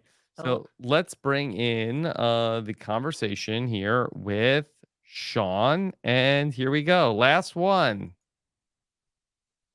Hello. Oh my goodness. Hello. I feel like I'm meeting with a celebrity right now. Oh my goodness. The pleasure is all mine. But we need to be properly introduced. I'm Mike. Very nice to officially meet you. Give me the bio line. Who are you? Where are you from? What do you do? Yeah, my name is Sean Edwards. I'm 34 years old. I live in Orem, Utah. I'm an elementary school principal. Awesome. How long have you been doing that for? This is my first year as an elementary school principal. Prior to this, I was 5 years a high school vice principal. Oh, that's interesting. So it's like moving up, but moving down at the same time, in a manner of speaking. Yeah. Yes, totally. In so many different ways. So what brings you out to play Survivor? A very different type of, environment than the classroom, though probably just as unruly. Yes, yeah. I'm sure it's gonna be like totally crazy out there. Yeah, Survivor has been a part of my life ever since season 1, episode 1, and I've followed the show. I've been a super fan for so long. I've wanted to play Survivor ever since I was a preteen, teenager. And for the longest time, I just never had the confidence in myself to actually apply. I never thought I would get a chance. I never thought I'd be casted and just wouldn't get this opportunity because I grew up in a very kind of conservative niche, and being gay was, incredibly complex for me. And so I just really internalized a lot of beliefs in such a way where I just didn't believe in myself. So now, fast forward so many years, I'm at a spot in my life where I'm finally like open and free, and I'm just like ready to be authentically me. And I finally have the confidence to say, not only can I apply, get on the show, but I can win. Yes, Wow. talk to me Okay. about. Yeah, Mike. So great stuff from Sean. Always a great lesson. Back at the time where I played Survivor, that it was very important that they really wanted people to believe in themselves. That they put up a big sign that said "Believe in yourself" when you Yeah. were on Survivor. Now, did the subsequent burning of said banner mean that the message didn't exactly get across? I believe it was also a vice principal that came in to bring in that sign. Oh, Also, is Sean going to bring his own banner, you think, for his tribe? that'd be great. It'd be great. I mean, Bring it'd it be back. fantastic. So, what I am a little nervous about with Sean, I love his energy, first Yeah. off, just so absolutely infectious. Now, I know that Brandon was referring to old lanky blanky Dweeb City Drew when talking about, like, okay, neither can live while the other survives. Could this actually apply to Sean, who I think similarly, alongside Brandon, has this, again, day one, dyed in the wool, this is my dream come true type of energy? I don't know necessarily if that's the case. I think that there's a lot of different ways that this tribe could go. I mean, let's see the rest of what Sean has to say. Mm-hmm. Okay. All right. Let's go back. Oh, that process, was it a matter of like finding the right environment or like gaining confidence in yourself? How did that beautiful metamorphosis end up happening? Yeah, great question. So for me, kind of rolling it back a little bit, again, growing up Mormon and gay, incredibly hard. I started conversion therapy as a minor, which is now banned in so many states because I was so set on trying my hardest to live a faithful Mormon straight lifestyle. And so that was really, really challenging for me for so many years. I went and did a 2-year Mormon mission. And so I was in it, right? Now, fast forward a little bit to after my mission in 2013, I was really having a hard time just trying to find myself. Who am I? What type of space do I take up in this world? Who do I want to be? And in 2016, after really going through this mental battle, I decided that the best thing I can do for myself, the only way I'm going to be truly happy, is to be authentic and true to who I am. And so that's when I told my parents, I said, I'm gonna start dating men and I'm going to be committed to being myself and living my truth. So very soon after doing that in 2016, I met my now husband, Matt, and my husband, Matt, and I are huge fans of the show. It was one of our very first connection points when we started dating. And I mean, at our wedding, we had a soda bar, so Mormon of us, soda bar, but we had a drink at our mocktail bar called The Tribe Has Spoken. So, I mean, Survivor is a part of our lives. And I just remember after watching season 40, Winners at War, Jeff Probst came on the screen and said, hey, you, if you want to be on Survivor, all you got to do is apply.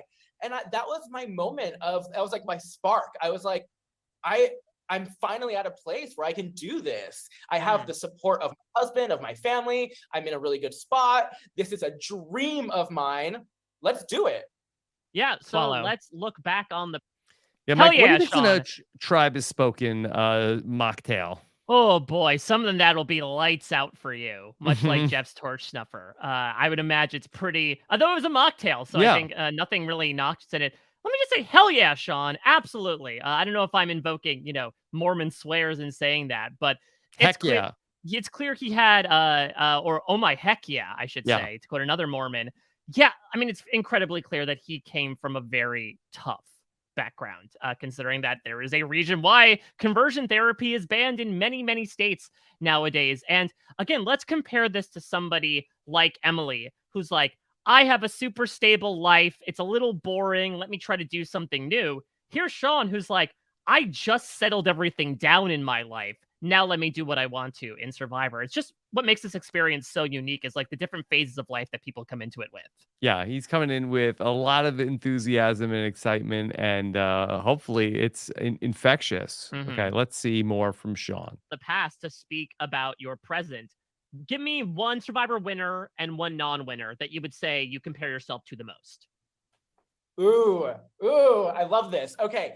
The winner that I would compare myself most to is Todd Herzog, Survivor Right. China. I would imagine, obviously without, putting your words in your mouth, but I would assume those similar backgrounds would help translate to it. Yes, totally. For sure, right? And not even just on a personal level, in the fact that he also grew up Mormon, he identifies as gay, he lives in Utah. I mean, there's so many different personal connections, but also in terms of gameplay, I feel like he was able to go out there and create really strategic partnerships with people that he was able to leverage him further in the game.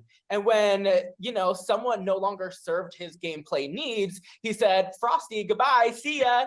And I feel like that's totally something I'm going to be able to do. I totally, am going to be able to make and have those relationships to further myself in the game. A non-winner, I would say, so many good options. I mean, the first person that comes to mind is Sari.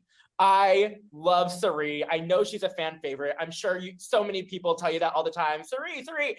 But for me, she You don't know the half is of it. so genuine, and she is able to be a master at making connections with people. And that's something as an elementary school principal that I have to be a master at as well. It's something that I've practiced in my professional life, in my personal life. And so connection seeking and building is going to be a strength of mine.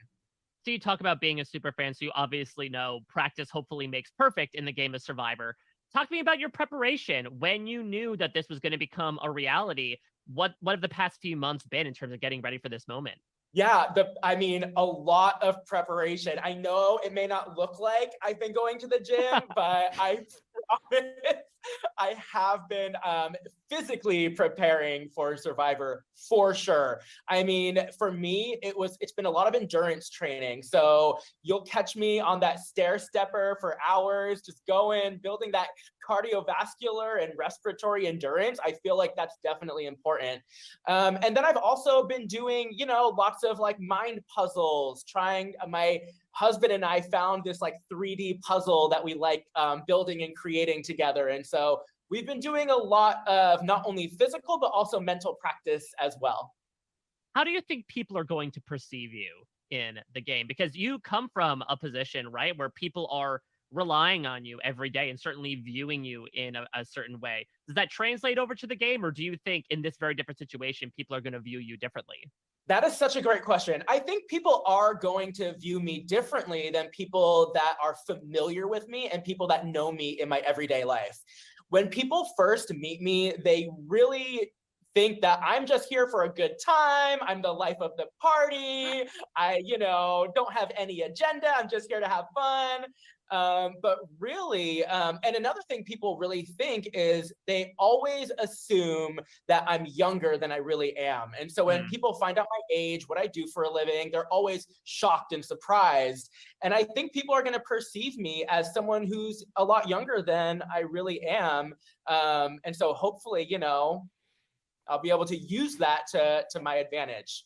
Interesting. Yeah, from like an occupational perspective, obviously, as a principal, I'm assuming you are facing so many different fires that you have to put out at so many different times. In a game where fire represents your life, how are you sort of translating those skills? Do you feel like your day-to-day will help in the game of Survivor ultimately? Oh, for sure. My day-to-day life as an elementary school principal, I am going to bring so much of what I do into this game of Survivor. I mean, one thing right off the top of my mind is, again, those relationships. I mean, my entire career is founded on the importance of human connection. I just finished my doctorate degree at the University of Utah as well, and my entire doctoral research was on human connection. And so that is something that I'm very well versed in, that I feel very confident in. And that is something I'm going to be able to bring into the game, connecting with people on a very meaningful, personal level. And those connections, they're going to be real. We're going to make friends. We're going to have fun. But this is a game. This is Survivor. And I'm not here sitting on a beach in Fiji to make friends. I'm here to win $1 million. So we can be besties after I vote you out, but the connections will still be real. Swallow. Yeah. Yeah. I bet he's a great principal. Like, Yeah. I would be thrilled if I went to parent teacher night and then Sean came out and was the principal. I mean, not to say anything disparaging about the principal of my kid's school. No, he's the exact opposite of Mr. Belding. Like, he seems so cool. I mean, he talks in his bio, he is the first openly gay principal in his school district. Yeah. His program preaches a lot of DEI as well. So like, he's also coming in there trying to buck a lot of traditions while doing it with a smile. And not to conjure the edge of extinction again, but they're all doing it see anyway. a visit to the Ron Clark Academy in Sean's future. Oh yeah, how much does Sean know about the founding fathers? I want to see a rap be performed. I mean, Sean is just a ball of sunshine. Just looking at the way he's consistently smiling, and that's an energy that, not to say he puts it on, but I feel like that is something you have to do, especially in an elementary school environment where you are dealing with so many young minds, and unfortunately in a culture that we live in, so many dangerous things out there. He has to be the one to lead the troops in a different way that Sabaya does. And so I do think he also maybe has this sneaky leadership quality to him as well. What I will find interesting is we have the school principal and we have the therapist probably competing to be like that, counseling voice when it comes to these tribe members. And I'm intrigued to see who will win out. Okay. All right. Let's go back to Sean. So talk to me about those connections possibly manifesting in a strategic way. What are you seeking in an ideal alliance partner? What characteristics are you looking for in a number one? For sure. Something that I value, again, bringing my everyday life into the game because it will serve me so well. I am looking for alliance partners who are going to think differently than me. I feel like diverse perspective is very important because people who think differently than me, they're going to be able to see nuances in the game. They're going to be able to suss people out. They're going to be able to have ideas that maybe I'm not going to readily see, notice, or be able to come up with on my own. And so definitely someone who thinks differently than me is important, as well as someone who's also going to buy into my ideas. So let's translate to the human aspect of the people sitting around you. Are there any people that from a first impression you're saying like, okay, this person, if we draw the same buff, fantastic, best case scenario? And on the other hand, are there certain people that you're judging and saying, okay, giant red flag here, I'm writing your name down as soon as possible? Of course. Oh my goodness. Okay, seeing everyone here, everyone is looking at each other. You can see people like sussing each other out. So yes, I've had that thought like, okay, I'm reading your energy, I'm reading your vibe, I'm right there with you. Let's do this, let's go. And there's other people that I'm like, okay, like, are you going to be someone I'm going to be able to get along with? Your body language is telling me you're closed. I don't know. I'm a little hesitant. At the same time, I also want to be very cautious and careful, and I want to think about implicit bias and how that's influencing my thoughts about others. So really, really, truly, I do want to come into this game. I want to give everyone a fair chance, a fair shot. Even though I may have some preconceived ideas, I'm going to try my best to give everyone a fair chance. Swallow. Let me present a scenario to Okay. you. So yeah, it's not as juicy, but Yeah, that's not, the, you that's gotta the name principle in him. names, Sean. I mean, that's the principle in him, though, right? Like, it'd be a little weird for him to come in and be like, yeah, this person sucks. I don't want to work with them. And that, I think, is an interesting quality. You know, this gets talked about a lot with teachers that play. I remember talking to Tommy Sheehan about it, of like, yeah, you think your kids are going to react well to you, like, blindsiding someone and ending their dream for $1 million? And I think with a lot of teachers, they said, the kids actually want us to, you know, play that game. But I do wonder from Sean's perspective, he has to lead this like open mind, good energy perspective. Is that something he can necessarily turn off in the game? Yeah. So that is something where, you know, a lot of other people aren't sort of like tethered to how they play the game by their occupation, but he's somebody who probably does. Yes, he needs to, you know, play hard, but I think there's probably like a limit to just like how duplicitous and underhanded like he can be without like having to answer for just some like tough questions when he gets home. I mean, and the tough thing about this fan base is that inevitably, no matter how he plays, he's going to get complaints from people like on the school Facebook page, right? So in that aspect, might as well go whole hog. Okay. All right. Let's go. Last little bit here with Sean. So let's say pre-merge, you're on the beach hanging out with your tribe, a boat comes. Someone steps off and says, pick one person to go on a journey. Now, we know these things come with good things and bad things. What's your tactic behind this? Are you volunteering? Are you trying to like get someone else to go? How are you approaching this scenario? That is such a good question. I mean, you're exactly right. Watching the show, you never know like what's going to happen when you go on this journey by yourself. Not only is the person going on this journey to possibly gain something good, or maybe something bad's going to happen, losing a vote, who knows? But the key is that that person's missing from the tribe. The tribe is still moving. They're still talking and having conversations without you. I don't know if I want to initially put myself out there and have that target on my back of what if he comes back with something and doesn't tell us, and, you know, we're all going to be talking about it. So I think my approach would be kind of like let's draw sticks, let's draw rocks, let's have it be randomized, and whatever happens, happens. But I don't know if I would necessarily be like, oh, pick me. What is your hottest Survivor take? What do you think is your most controversial opinion about the show, about a player, etc.? Oh, Mike. The idols, too many. Are there too many hidden immunity idols now? And then also production giving people fake idols? Like, I definitely forgot they knew about that. Have questions. Yep, they do.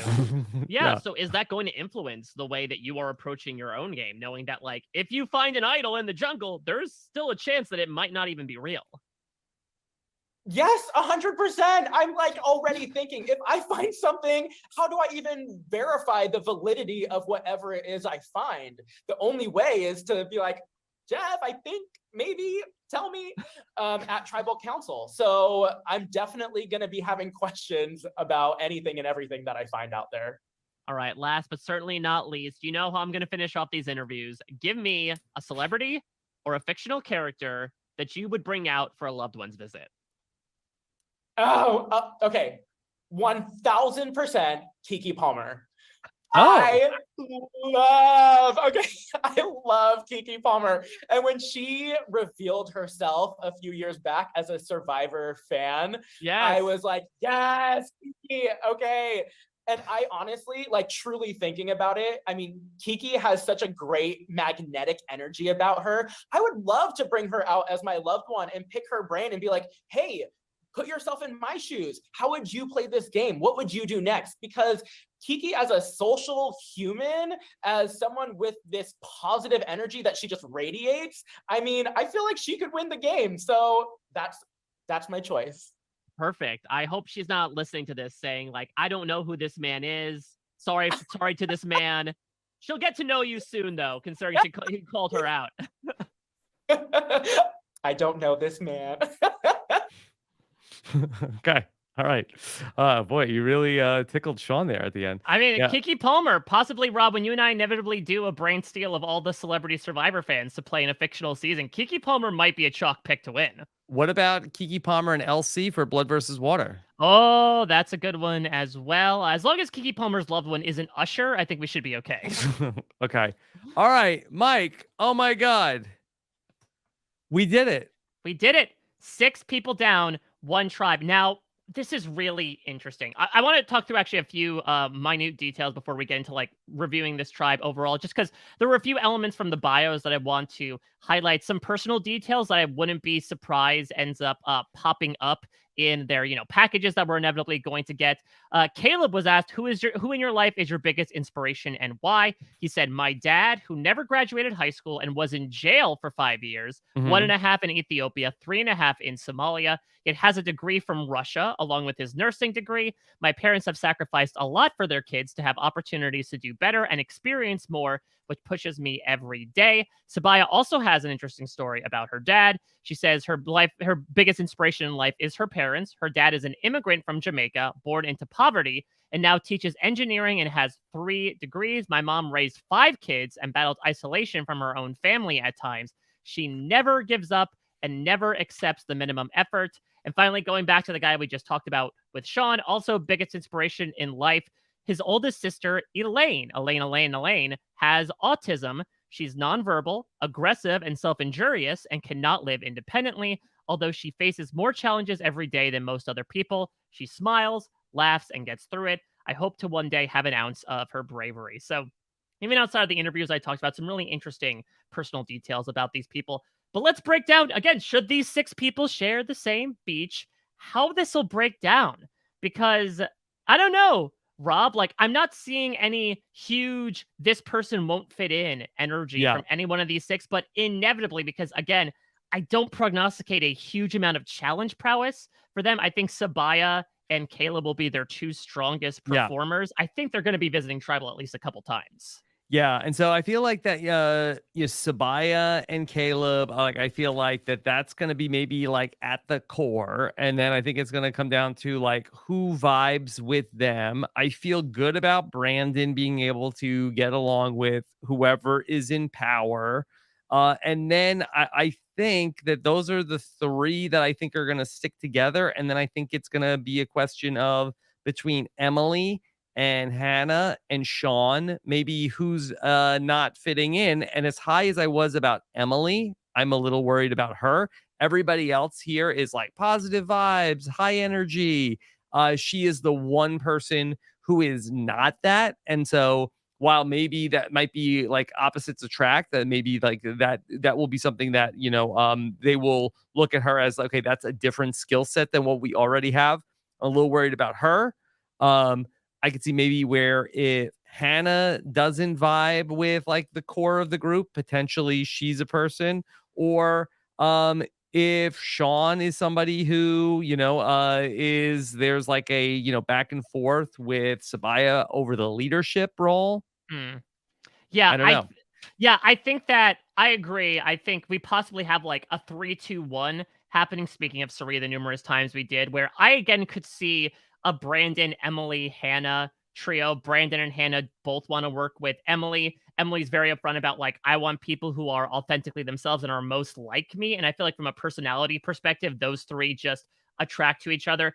I definitely agree that Kaleb and Sabaya are going to be thick as thieves. And I would argue, even though they're only 2, they would probably have the controlling numbers in the tribe because they're probably the most safe. Sean's a little bit on the outskirts. I think he could get along with pretty much everybody because, again, his energy is so infectious. But I Great social, right? But I do fear that if and when they lose a challenge, are they just going to go Occam's razor? We need to get rid of our weakest challenge performers, and that's when people like Emily and Sean would be on the chopping block. Yeah, I wonder if Emily and Kaleb are going to get along together. I feel like that, Kaleb is like, hey, fun, life of the party, and then Emily is a little bit like, well, I may not give you that. How does Kaleb respond to that? And the tough thing about that is, while Hannah might bristle against that, she knows that she can kind of put on that poker face to be like, I'm going to buy your bullshit in the moment and then sort of trash you in the confessionals. Emily admits that the poker face ain't necessarily there. She's not even Mhm. entering the casino. And so I do think if she does have a problem with somebody, she will have a tough time showing it. And that might be something. I mean, look at something like what happened with Gio and Cassidy in Survivor 43, let Right. alone hotter Gio. Mhm. This idea of if there is like this butting heads, unless you're something like Baka consistently winning challenges, that's something that often gets bore out in tribal councils. So it's tough though. Again, I will say that this Survivor New Era is all about a roll of the dice, that any one of these character types, and I feel like this tribe is full of them, can do equally as well, equally not as well. Who knows? Maybe Sabaya gets like too big of a head and people are saying like, well, she's too demanding. She's the drill instructor. Let's get rid of her. We're not in the army right now. What I also find interesting, something we should keep track of moving forward, is in the premiere, what will this journey be like? 6 for 6. said Nobody they wants did to not- go. Yeah, and so I think, much like Sean and Sabaya suggested, I think they're going to go from the random draw. Now, the question is, will they stack it? Will someone try to be the Lauren here, or will it be sort of a bystander effect of, okay, everyone knows that a rock draw rigging is possible, so nobody's going to rig it? Hmm. Yeah, so it'll be something that we'll be watching for in the premiere, September 27th, Mike. Less than 3 weeks away. I am even more excited to getting to talk through this cast with you, Rob. Really through, I know it was done late at night for me on April 15th, which seems like eons ago, and getting to relitigate all this, going through the interviews and especially talking it over with you. Like, my excitement has been rekindled like a Yeah. fire in the Final Four challenge. Bill, you did a great job, Mike. you. Kudos to you. And thanks for all of your hard work making all these interviews happen. Mike, what's coming up for you besides 2 more of these interviews, podcasts with the survivors? Well, in a different universe, in the written sense, I'm also putting out my interviews over at parade.com. By the time this podcast is released, I should definitely have the first 2, if not the first 3. Some combination of Brando, Bruce, and Jake will be out for you all to peruse. Of course, you and I will be talking about them as well in their video form. Those are coming out twice a day, every day for the next 9 days until we've expended them all. Plus, after that, I do have a really fun piece from the production side of things honoring the next generation of cast members in this new era of Survivor, those that they may be passing the torch to, quite literally, moving forward. And then some other supplemental stuff as well leading up to September 27th. And then, of course, I'm on the reality TV beat elsewhere, as there's plenty of content going on. Of course, at the day this podcast is being released, Rob, it is a big day for Exit Press. So I'll be talking to both the most recent Big Brother boot as well as the person eliminated from the Challenge USA. All those interviews are up at parade.com as well. Lots of other stuff going on post-show recaps. And I said it before, I'm on Cameo. If you, for some reason, want more of me giving stupid truck puns, I have plenty more in the trailer, I suppose. So you can reach out there at a Mike Plume type, not only on that platform, but all others as well. Okay. All right, Mike, great job. Thank you all for going on this journey with us, even if nobody from this tribe wants to go on a journey. This was a marathon pod, but we did it. If anybody was looking for the uninterrupted interviews, we'll also have those up on our YouTube channel. Thank you so much. Take care, everybody. Have a good one. Bye.